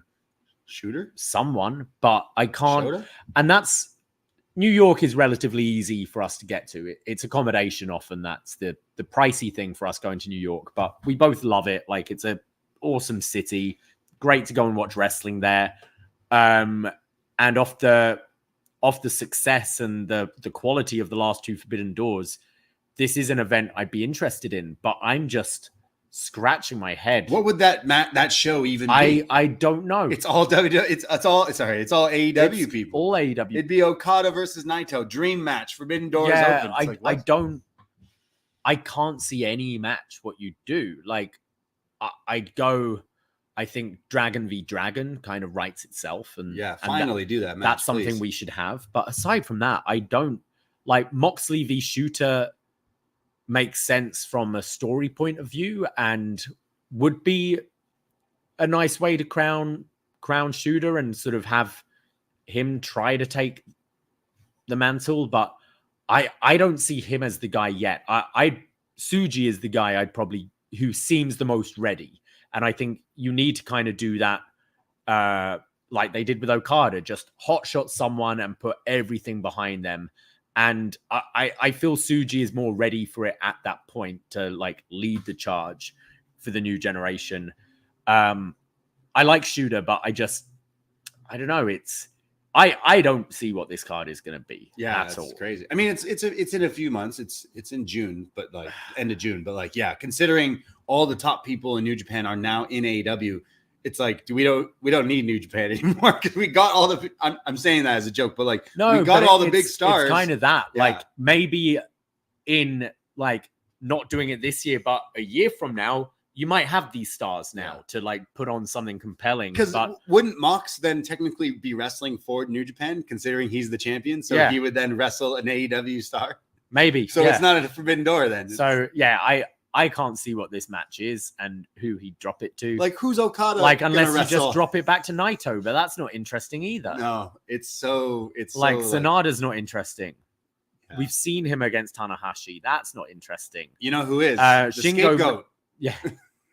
Yeah. Put a title on him. Like, we know they're not going to strap up Ishii at this point. Like, that just ain't ever going to happen. Yeah, he's losing to Dolph Ziggler. Yeah. So. Maybe that's who Mox loses to. Dolph Ziggler. A rematch from SummerSlam 2017, I think. I've had many pink Ziggler shirts in my life, but the interest is completely gone. Like, I didn't even Ishii, the match we watched it today, I kind of like didn't care about it. I went to Bloodsport. Him versus Bailey was okay. Like, everything he's done thus far outside of WWE is just like safe. Yeah. Like, he's just okay. Yeah, that's great. Same with Ali. Ali is not hit Ali's not hit it for especially me. He just needs to get rid of this gimmick. Like, he really wanted to get this gimmick over. He's been pushing it for years. Holy shit, it sucks. Like, it sucks so bad. And no one likes politicians. No, stop. No one likes politicians. No. Even even the nice politicians we don't even fucking be a like. Hacker. You're trying to be a baby-faced politician during an election run? Like, no, I want to get away from politics when I watch wrestling. Yeah, and very weird. He's very like bland. It's bland. Yeah, nothing going on. He's a fine wrestler. Yeah, same with Ziggler. Same with a lot of people. There's just like Ziggler would have been interesting 10 years ago. Yeah, I think like if he, shortly after that world title run when he was super hot and you could feel that they were losing faith in him a little bit in the Fed, then going and mixing up with these guys in New Japan would have been awesome. Well, he didn't, and then Cody did it, and then look what happened to Cody. It's like too little, too late. Yeah, so New Japan Forbidden Door stuff. I watched some of Windy City Riot. Honestly, I did remember that Mox was facing Naito for the title, and part of me was like, oh, it'd be awesome if he won it, but I didn't think they would, and then was genuinely shocked and really, really happy for Mox. He's the first guy to ever win the WWE title, the AEW title, and the IWGP. Yeah. So, I mean, someday someone else will win and have that, but he's the first guy to ever do that, which is pretty awesome. So hopefully he helps lead the charge for New Japan going forward. But I also had a lot of interest considering the timing of Jack Perry's match against Shota on this show announced a while back, and then the footage being leaked this Wednesday. It made me more interested and in this being match. In Chicago, and then he shows up, and all the credit to him because he sees I can make money from this, and it sucks that it's not going to lead towards the match because you would just imagine that in good faith that that's what it would lead to, and we'd all be happy to see that match, maybe some more than others. But he comes out in Chicago with Riot guards, like wearing Riot gear, the Chicago flag over his shoulders, revealing his leather jacket, the Crimea River. And he gets booed, but half the crowd were cheering for him. Yeah. So actually, he was like, "Oh shit, okay, hold on a second." It's one of those things you're, as a fan, enjoying getting into the character, and enjoying hating this guy, and therefore kind of getting into him and liking him. Because the "you got choked out" chants were instantly rebutted with "No, he didn't," which were equally as loud. So it was like, "Oh shit, okay." So in the end, this is, if the question is, well, what's going to happen to Jungle Boy? I think he's going to be just fine. I think it'll be good. I like the new look, growing the beard out, the hair more tied back. I think the long boys, because he looks, I mean, being called Jungle Boy, but he looked like a boy as well. And I think he's filled out a little bit more. I think playing into it is a great idea. I think the character really will work. And therefore, I think maybe there is an argument for showing the footage if this character works out. And I think where I'm going to go. Wish American fans knew how to fucking chant. That pissed me off. If we were there, that would not have gone down. Sorry, there's a song called Crimea River. Yeah. And you're singing Seven Nation fucking Army because that's the only song you know? Yeah. Crimea River, oh, yeah. Crimea River, oh, yeah. Easy. We didn't watch this together, but watching it yesterday. If this was in Europe, if this was in London, but man, it's what fits into it's either New Day Rocks or Seven Nation fucking Army. Come on, boys. Yeah, Yanks. Come on. Yeah, actually, defense. genuinely watching it, I was like, oh, they got us. Like, he has it on his entrance. The jacket says Cry Me River. I'm like, oh, this crowd could do something great. And then they just sang Seven Nation. I'm like, no. And I wasn't watching with you, but I knew. I was like, oh, if this is making me mad, I know Davey's going to be so pissed. At Mania, I'm pretty sure, maybe another, but certainly in my section, I started the Bailey chant, and you could hear people trying to get in. So I start going 5, 6, 7, 8, hey, and then people were joining in with the counting as well to do it. But man, you need the Ogden lads there to get a proper chant going. Tony, what you need to do is buy the song. Yeah. Hit up JT. He needs something to do, and like the song. If you Jungle Boy could look a bit like JT if he cut the hair and everything. There's controversy about that song though right now. So like Justin basically beat Britney Spears. The song is about Britney Spears, and the song is supposedly about Britney Spears cheating on Justin Timberlake. When just last year, Britney Spears puts out a book saying, no, actually Justin Timberlake was kind of a dick to me, and I didn't cheat on him and he cheated on me, yet he made a song with that false narrative and made money off that when no, I didn't do that. So everyone was like, oh, boo, you, Justin.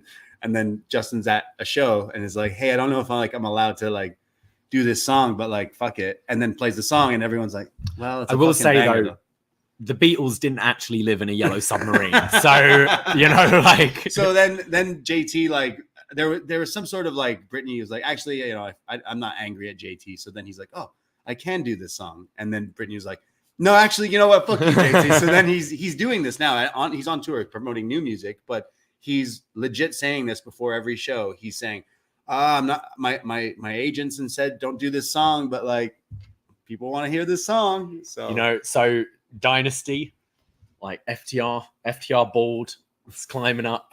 He's about to grab it. Jack Perry comes out, pushes the ladder. He goes crashing down through the table. The Bucks win it. Perry gets the mic. The damage is done, so I guess I'll be leaving. Get Timberland's voice. Whoa. Damage is done. Yeah. So I guess I'll be leaving. Honestly, TK, buy that song. Yeah. Again, it's just going to poke the inevitable. You're not going to that match. So how much will they ride out on CM Punk's name to, get some heat? Yeah. But right now, he'll probably just buy a Seven Nation Army instead. Yeah. So I'm in on Jack Perry. Yeah. I mean, me too.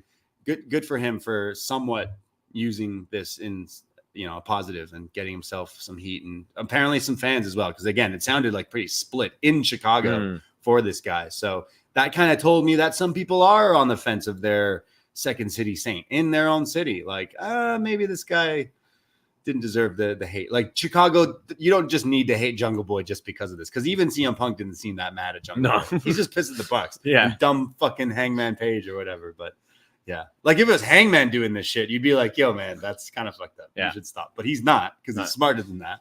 He's just tending to the horses, isn't he? His mustache and his family. Yeah, exactly. Just doing nice guy things. Yeah, exactly.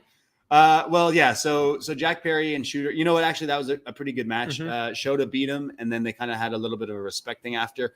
Not gonna lie, I saw he had a new shirt, the Jack Perry House of Torture Cry Me a River shirt, and I was like, that's pretty fucking funny. And I went to go buy it. It sold out. You cannot buy his shirts. So you almost bought a House of Torture shirt. Yeah, I thought it would be funny. It looks sick. You wouldn't know what it was. It looks like a metal band shirt with the metal shit, and it says "Cry Me a River." So I'm like, that's fucking hilarious. So I click on it, and it's it's already sold out. I'm like, damn, good for you. So it's working. In case anyone's like, what's that guy ever gonna draw? Someone did have a great sign though in the front row at this Windy City show, and it had a stick figure of Jack Perry, and it said, "I can't draw either." Or something like that. Basically, you can't draw. Yeah.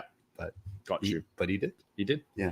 All right. Well, there's some New Japan stuff going on. And Mox is champ. What else? Going to a bit of WWE? I think so. Yeah. I mean, let's be positive now. so New Japan just keeps losing all their stars. Yeah. Not just to AEW, but to WWE. Yeah. It seems. Because I watched SmackDown and I'm like, wait, who's this guy in this hood? Oh, wait a second. I know who that is. He cut his hair. Yeah. He's had that for a while. He's had it for a little while, but yeah. Tama Tonga finally in WWE. Yeah, I think this is kind of where we thought it's going. I expect Jacob Fatu to be joining pretty soon. I think he's just finishing up some indie dates, perhaps. Yeah. But yeah, I like the idea, like the new bloodline.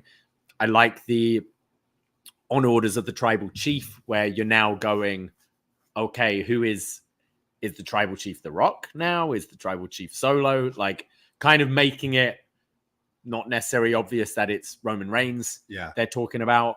I see us having, like, the new bloodline versus the old bloodline down the line.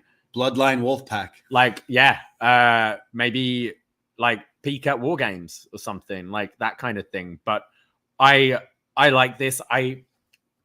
Tama Tonga's a fine wrestler. Like, I actually really enjoyed that match he had this year with Shingo. I thought that was one of his best matches, actually. Yeah. But I can't say he's one of my favorites. But this is, I'm looking forward to see where they go with it. Like, he got a bit of a reaction from this crowd, which is pretty good considering, like, he's never really wrestled on, like, American TV. So yeah, I think it's the right move. I do see Roman takes some time off. When he comes back, he'll be a babyface.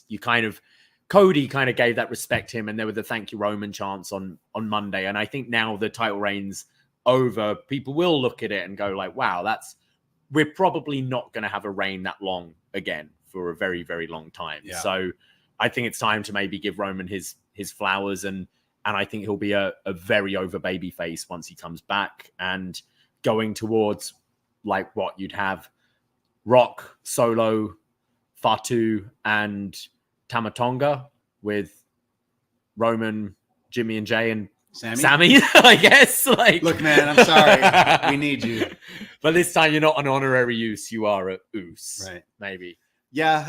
Like, I think after that horrendous match at Mania Night 1, the Usos just need to be put together. God. Have you seen a clip circulating from this match? I still have not watched WrestleMania back in full, because no, me neither. I've definitely cherry-picked some of the stuff that I wanted to rewatch back since being there. But someone has clipped that match, Jay and Jimmy, where I don't know who it is, but I think it's Jimmy, where they're squaring up and they're fighting and stuff. And I guess their daughter was in the front row for this match, and he looks over and she happened to be like on her phone.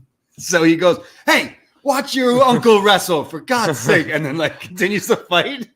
And like, I agree with the majority of people. That match wasn't that great, but that definitely makes it a little bit. He's like, "Yo, what do you fucking do?" Well, maybe if you put on a good match, even your own kids didn't like that match. They're on their phone like, "Guys, Dad, what are you doing?" I can't see another super kick. Yeah, it's like, you're really good as a team, but like, never fight again. Yeah. So yeah, Bloodline, Tama Tonga coming in. An interesting bit of this is the like, no, Heyman, don't run. You're with us. And then Heyman's like, "Oh, okay," and then goes, "Call Roman Reigns," and he's like, no, you're not doing that. So like, stretch that out. That'll easily get Tama Tonga over as a big character like right away. They must have some faith in doing that. And again, it is all interesting because look back at the history of Paul Heyman with the Samoans all the way back. So it is like continuing. You had Haku and Rikishi team in. It's crazy. So I'm definitely like, look, I won't lie and say, "Oh fuck yeah, Tama Tonga's in WWE." Like, yes, can't wait, because he wasn't one of my favorites in New Japan. Corey Graves, bless his heart, was like, "This guy's been running roughshod in New Japan." Yeah, he's kind of not been doing that, but this past year he did have a really good match. He has been stepping up. Look at the shape he's in. Like, he looks the part. And I think it just freshens this whole, like, the story's finished and now we need to go next. And I think the problem with, I think in hindsight, it was a good move having Cody lose the first Mania, because I thought the moment was so much bigger this year, but they definitely dropped the ball on the Bloodline because it was rinse and repeat a lot, wasn't it? It was, oh, let's do friction within the Bloodline, and oh no, we're good. Are we on the same page? We're not on the same page. We are on the same page. It was very repetitive, the story.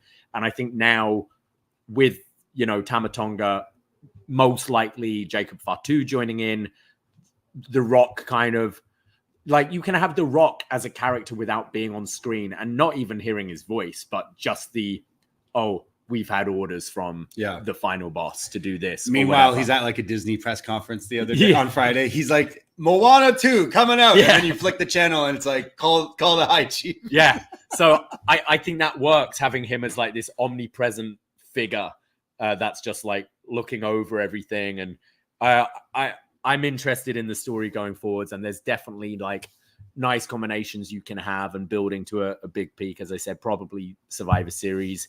You can have Tama and like I'd see the tag titles going from Waller and Theory to Owens and Randy, and then that's a good SummerSlam match. You know, Owens and Randy against Tama Tonga, Jacob Fatu, and get those on the bloodline, and then you can have the Usos fighting them over the tag titles, and I think that's interesting. I think you've got now with this a whole year mapped out of stuff you can do.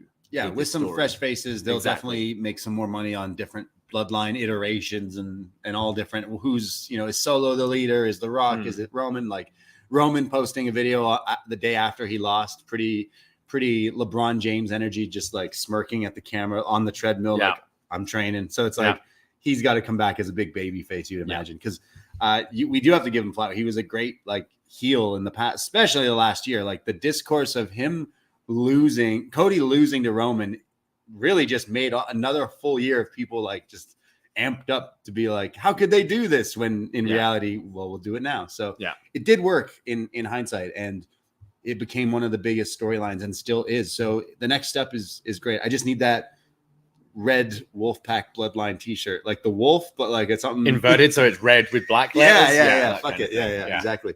Some other things from SmackDown. Braun Breaker has new music. What?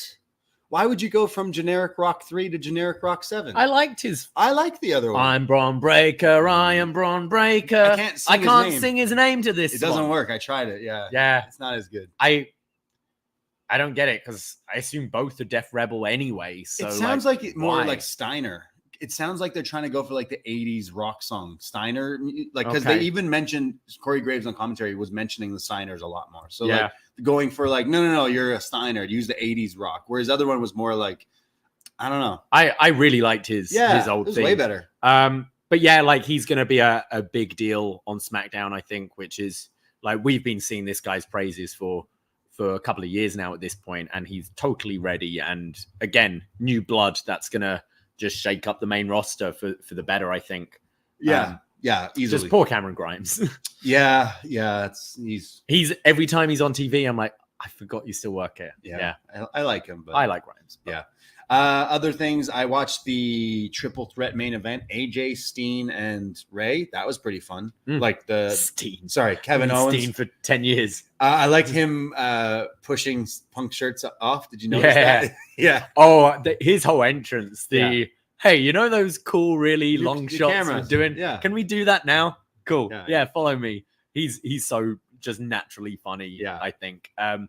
But this was one of those matches where it was kind of when the bell rang, I was like, oh, fuck, this should be pretty good. And I thought they had some really creative, like, triple spots between them. And it just kept on going. I thought a very solid main. Look, I'm guilty like many others. AJ's a little washed lately. But you tell me AJ is wrestling Rey Mysterio in any way, shape, or form, I'm going to watch it. Yeah. So I did. And you know what? It exceeded my expectations because there was some crazy back and forth there. AJ's like, no, the fuck I am. I'm like, hold on. Yeah. I'm AJ Styles. I'm jacked right now is what he's saying. So I think Cody AJ would be a way better, more interesting match for, like, isn't that? So sorry.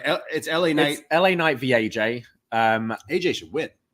I think AJ wins, and then that can set up a rubber match down the line with LA Knight and AJ like after Backlash. But yeah, I think AJ Cody makes a whole lot of sense to me. For Backlash. Yeah, that's totally where I'd go.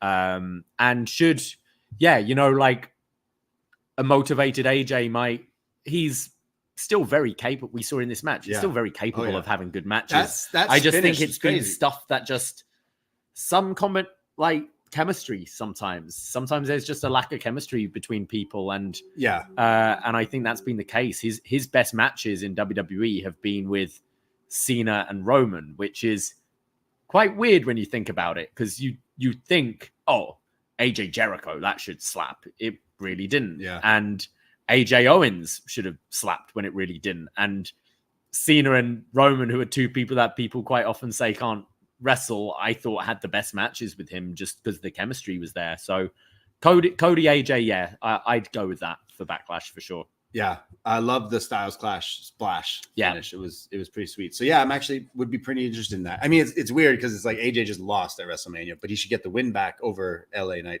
and get this title match. So I'd be definitely interested in that. And I'm excited for Backlash because it's like a daytime thing. Is it a Saturday or a Sunday? Saturday day. Yeah, like how crazy. It should be like 2 p.m. I think. Awesome. Which is pretty nice. We didn't mention Monday Night Raw that much because we did NXT on Tuesday and we were talking about Mania and everything. But I know some of our boys stayed behind on Monday to check out WWE World and Monday Night Raw. And we watched it in the car actually because we were still driving. So I was like, nice. Well, I might as well like load it up. So we were watching that, and I really loved The Rock and Cody Rhodes. As cringeworthy and awkward as it was, I think The Rock was trying to be like a bit that way in certain parts of it. I think it was deliberate. I thought it was deliberately meant to be uncomfortable. Yeah. It was The Rock kind of giving him respect, but in a weird, like creepy, sinister way. Right.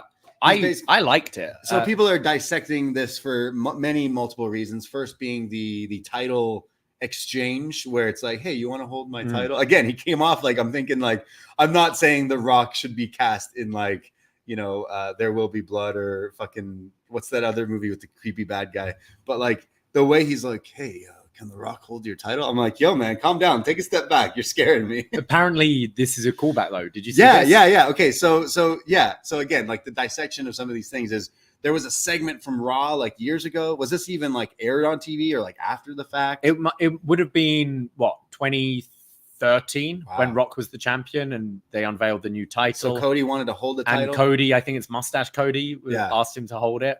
And when he's IC champ, is he at the time or something? And said that title will be synonymous with Cody Rhodes. Yeah. Which is funny because now Cody has that title, right? So in somewhat the same time. Yeah, the gold version now looks nicer with the gold. Absolutely. But yeah, so there was that part. And then also Cody kind of holding the Muhammad Ali People's Champion because that's what Cody like has been for the past little while, like a true People's Champion. And is that. So maybe there was some strange way of bringing that segment back there. But then also people are mentioning, what did The Rock give to Cody? What did he put in his hand? Was it like I don't know. Cody even in his promo on SmackDown, open mic night, bitch. Love that, by the way. But didn't get led on to what it was. Like, is it like one of Roman's beads? As if you slayed him and like kind of being the chili peppers? Yeah. Like that's what I see it as. Maybe it's like, hey, you've defeated him, and therefore being like, not you are the tribal chief, but it's like, hey, you have that victory now. And you kind of had that with Heyman on SmackDown where Solo was mad about the dressing room. And it's like, no, like he's the champion. Like that's where it goes. And it's up to us to get that back. I don't know. I've seen people saying like maybe it's a Rolex because, so they did this thing that wasn't aired on WrestleMania, but after Cody won the title, Triple H gifted him a Rolex, and it's the exact same type of Rolex that Dusty pawned off so that he could pay for Cody to like go to acting school and all that kind of stuff. So Cody, there's a photo now circulating where it's Cody holding the title and opening this gift and like absolutely bawling because he realized what Triple H had given him because of the story. Like, how do you know that and find that? Like, that's crazy. I mean, you would have to ask a lot of people. I assume Mama Rhodes was involved as well there, right? Like, awesome gift. Yeah, like, insane. So knowing that, I think you could have done that as what The Rock gave The Rock doing it to him. Yeah. So like character storyline wise, as an on-screen kind of thing. It's just we've already known we forget the Triple H giving it. Yeah. Forget the real shit. Let's just focus that maybe The Rock is like, hey, here's this Rolex. And then Cody's like, holy shit. That could be like part of the story. But also WWE doing these kinds of things just gets people like us talking and people guessing. And like, what did he give him? Was it I mean, I know they paid it off in the same episode, but as like a show long thing of Twitter going, what did The Rock say to Cody, and people lip reading and all that. I always like little mysteries, and I have more faith now, unlike Vince McMahon's lockbox, which I mean, I assume now we know what was in there. But yeah, I have more faith this being paid off, and it'll be months away whenever, whether it's like Survivor Series Saudi or Mania next year, when we heat up this Cody Rock feud, like you'll probably get the payoff. But I like it as just little mysteries. Yeah, like it could be a totally something that comes into play down the line. It could be the Rolex. I've seen lots of memes and Photoshops. Yeah, it was because he does say, "Don't ever break my heart again," which is also like, what the fuck are you talking about, man? Wait, what do you mean? Well, I assume he meant taking that match away from him, "Don't ever break my heart," taking Rock and Roman away from him. I did like The Rock basically saying like, "Hey, though, we are gonna wrestle." Yeah, because now it's like, I don't really care about Rock v Roman. I'd rather watch. We'll get it. Yeah. We'll get both matches. Yeah. Roman v Rock at WrestleMania 42, and then The Rock can just retire. Okay. Yeah, I'm wondering if we get both this year or not. Yeah, you think that maybe we get that match sooner than I think we get Cody Rock pre-Mania. Wow. I mean, both are huge matches that you've got at your disposal. And you've got all these stadium shows now you're trying to do. Seems like SummerSlam is off the table because Smashing Machine rap shooting on April. Smashing Machine? Yeah, the Mark Kerr UFC. Oh, film. Right. That rap's filming August 1st, I believe, and SummerSlam's August 3rd. Okay. So we can probably rule out that. And like, I mean, watching the tag, like, it was like Rock looked great, but I don't think he'd have been ready for a singles match. Yeah. So he's got more time to train for that. And yeah, but whenever they're both coming, I'm interested in both matches. And I think Cody Rock definitely seems at this point the more compelling. Yeah. I thought that was a great segment. Raw was pretty fun as well, with Cena showing up and all sorts of things. But any other things? Roxanne and Ilya, who we mentioned on Up Next, who I thought had both good showcases. I definitely see them moving up soon. I thought Naomi and Tiffany Stratton had a pretty good match as well. I thought it's the best Naomi's looked actually since coming back, and going with Naomi Bailey as a first sort of defense for Bailey. Bailey, it's funny because I'm watching her like give her speech, and she's kind of been the fourth of the four horsewomen, I'd say, and finally getting her flowers. As she mentioned, like this Mania, she's won titles at Mania, she's lost titles at Mania, but this was the first like singles title defense. It felt like a big deal. She won the title, but just how much bigger of a star Sasha has seen than Bailey all these years, and then how natural and comfortable Bailey came across in this on the mic compared to that Mercedes Moné promo was like striking to me. Bailey was never really one of my favorites. Like of the four horsewomen, she was probably my least favorite, but I think I've really grown to respect her work, and especially after last week. I thought you could argue like Bailey and Io was the match of the weekend, like over Mania. Like it was definitely in the top three for me, with Cody Roman and Gunther Sammy. Like I love that match, and it's one I do want to watch back. But yeah, I thought Bailey having a moment, like I'm really happy with that. Naomi's a good first defense. Like I don't see Naomi winning. But Tiffany is someone I think we should go with down the line as well. I think that would be a great match for Bailey at one of these other PLEs coming up. Yeah, like Tiffy already showing its time. Like right away can hang with some of these like stars already. And she comes out in that Clueless outfit. Like right away, you're like, if you didn't know who she was, you'd be like, sorry, who the fuck is that? Like I'd maybe hold off her facing Bailey until she takes it. I think Tiffany's someone who maybe her first challenge should just take it, because I think she's a strong enough character to carry the title. And I think you want to give Bailey a a good few months as the champion before you move it to someone else. Yeah, that could definitely be like a SummerSlam down the line. Like let Bayley have a bit of a run first, and then do that. But yeah, so there's good stuff going on in WWE. Like they're really stepping up with this Paul Levesque era, with all the changes. No more weird AI graphic things. Yeah. PWI reporting that they're going to step away from the giant.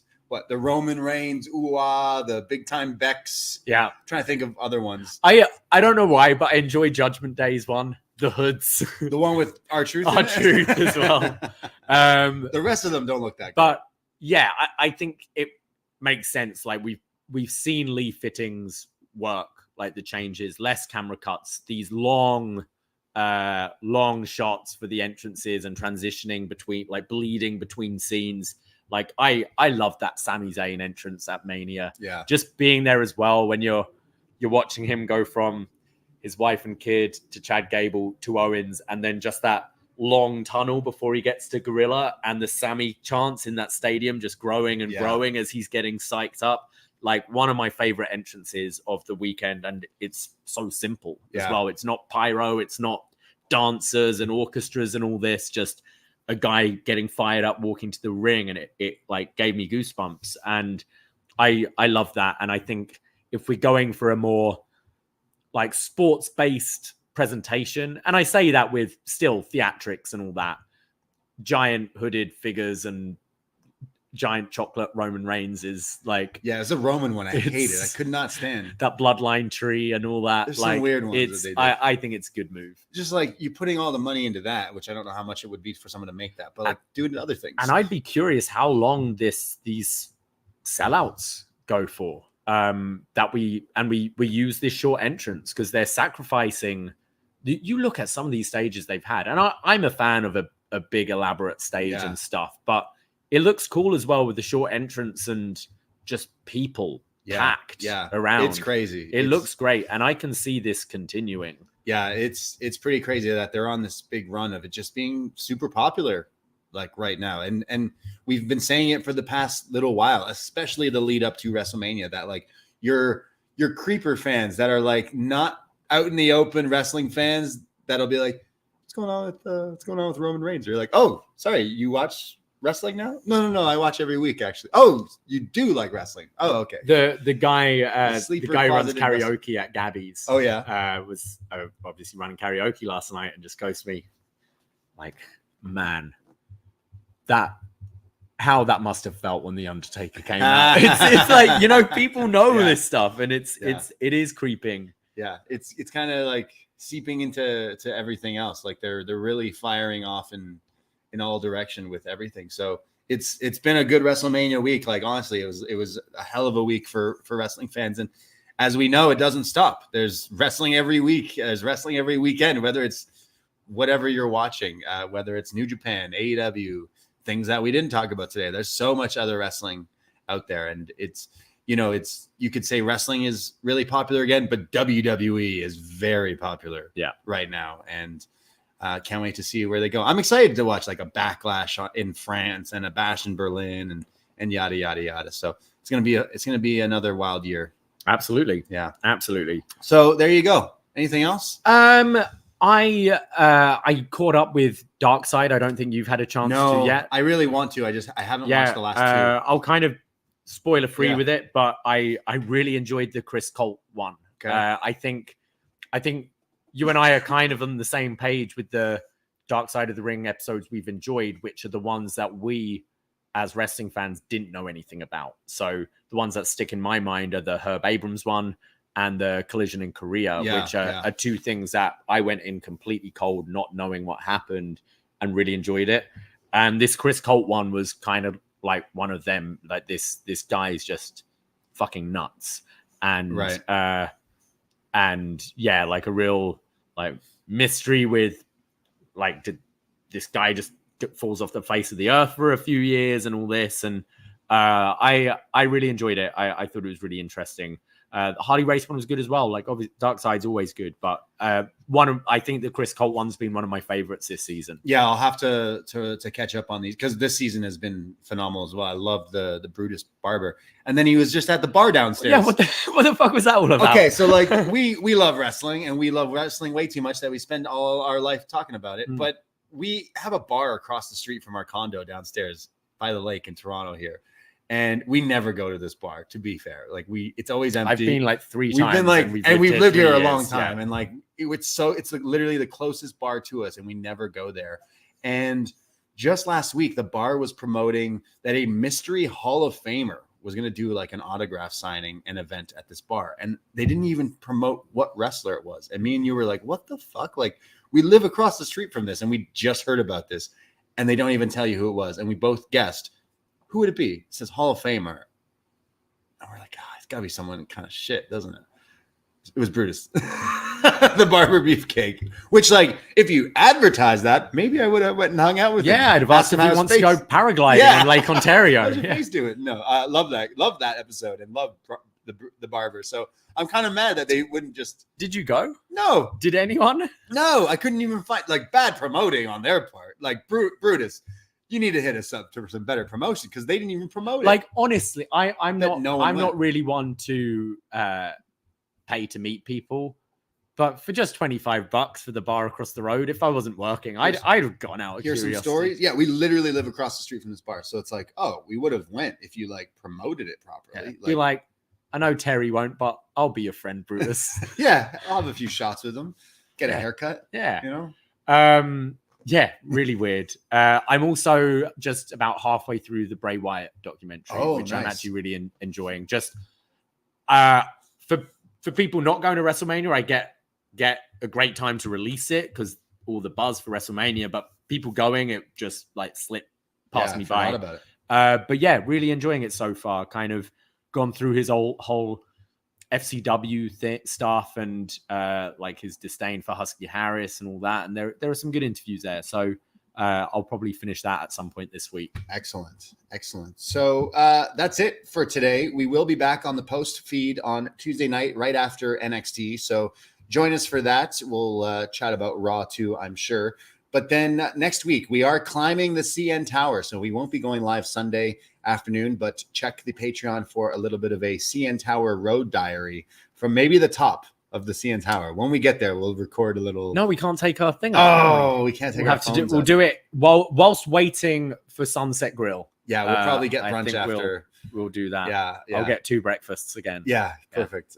So we'll be doing that, and then we'll watch Dynasty. But at Poisonrana Pod on Twitter and Instagram, give us a follow. Thank you for everyone in the chat today. Shout out Martin Bushby, who just released Eagles Don't Hunt Flies. Jake from the Windy City was in there. Dante, Ray, Chris Jones being very active today. Really appreciate all your comments and feedback.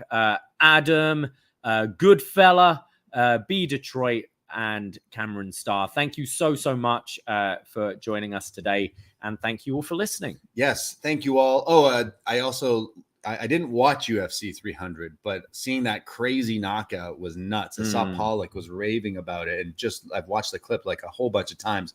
But they also had Mark Coleman come out, who like recently almost died from saving his parents in a fire or something like that. It was this whole crazy story. So I thought that was a nice little moment there as well. But yeah, follow us on all the socials for everything that we got going on. And then patreon.com/Poisonrana, $5 to become a friend. There's so many podcasts in that archive, all the wrestling reviews, movie reviews, everything. And then our profile on Paul Heyman coming out later this week. So very excited about that. So I myself, Braden Herrington, you can find me on Twitter, Instagram at @TheBrady. And you can find me at Davie Portman. That's it. That's all. Take care. Goodbye. Be safe. And shout out to our new friend, Scott Ferry, who introduced me to alcoholic Baja Blast Mountain Dew last week, which is probably why I'm still feeling the way I'm feeling. Scott was prepared. Like, shout out Scott for just preparing us with bottles of water, hard Mountain Dews. I don't think I would have survived without him. Yeah. But he also introduced us to a lot of like American snacks and drinks that we'd never get up here. So thank you, Scott. Thank you, Scott. That. Thank you, everyone. And appreciate everyone out there. So take care. Goodbye. and be safe. Ahoy! Poisonrana.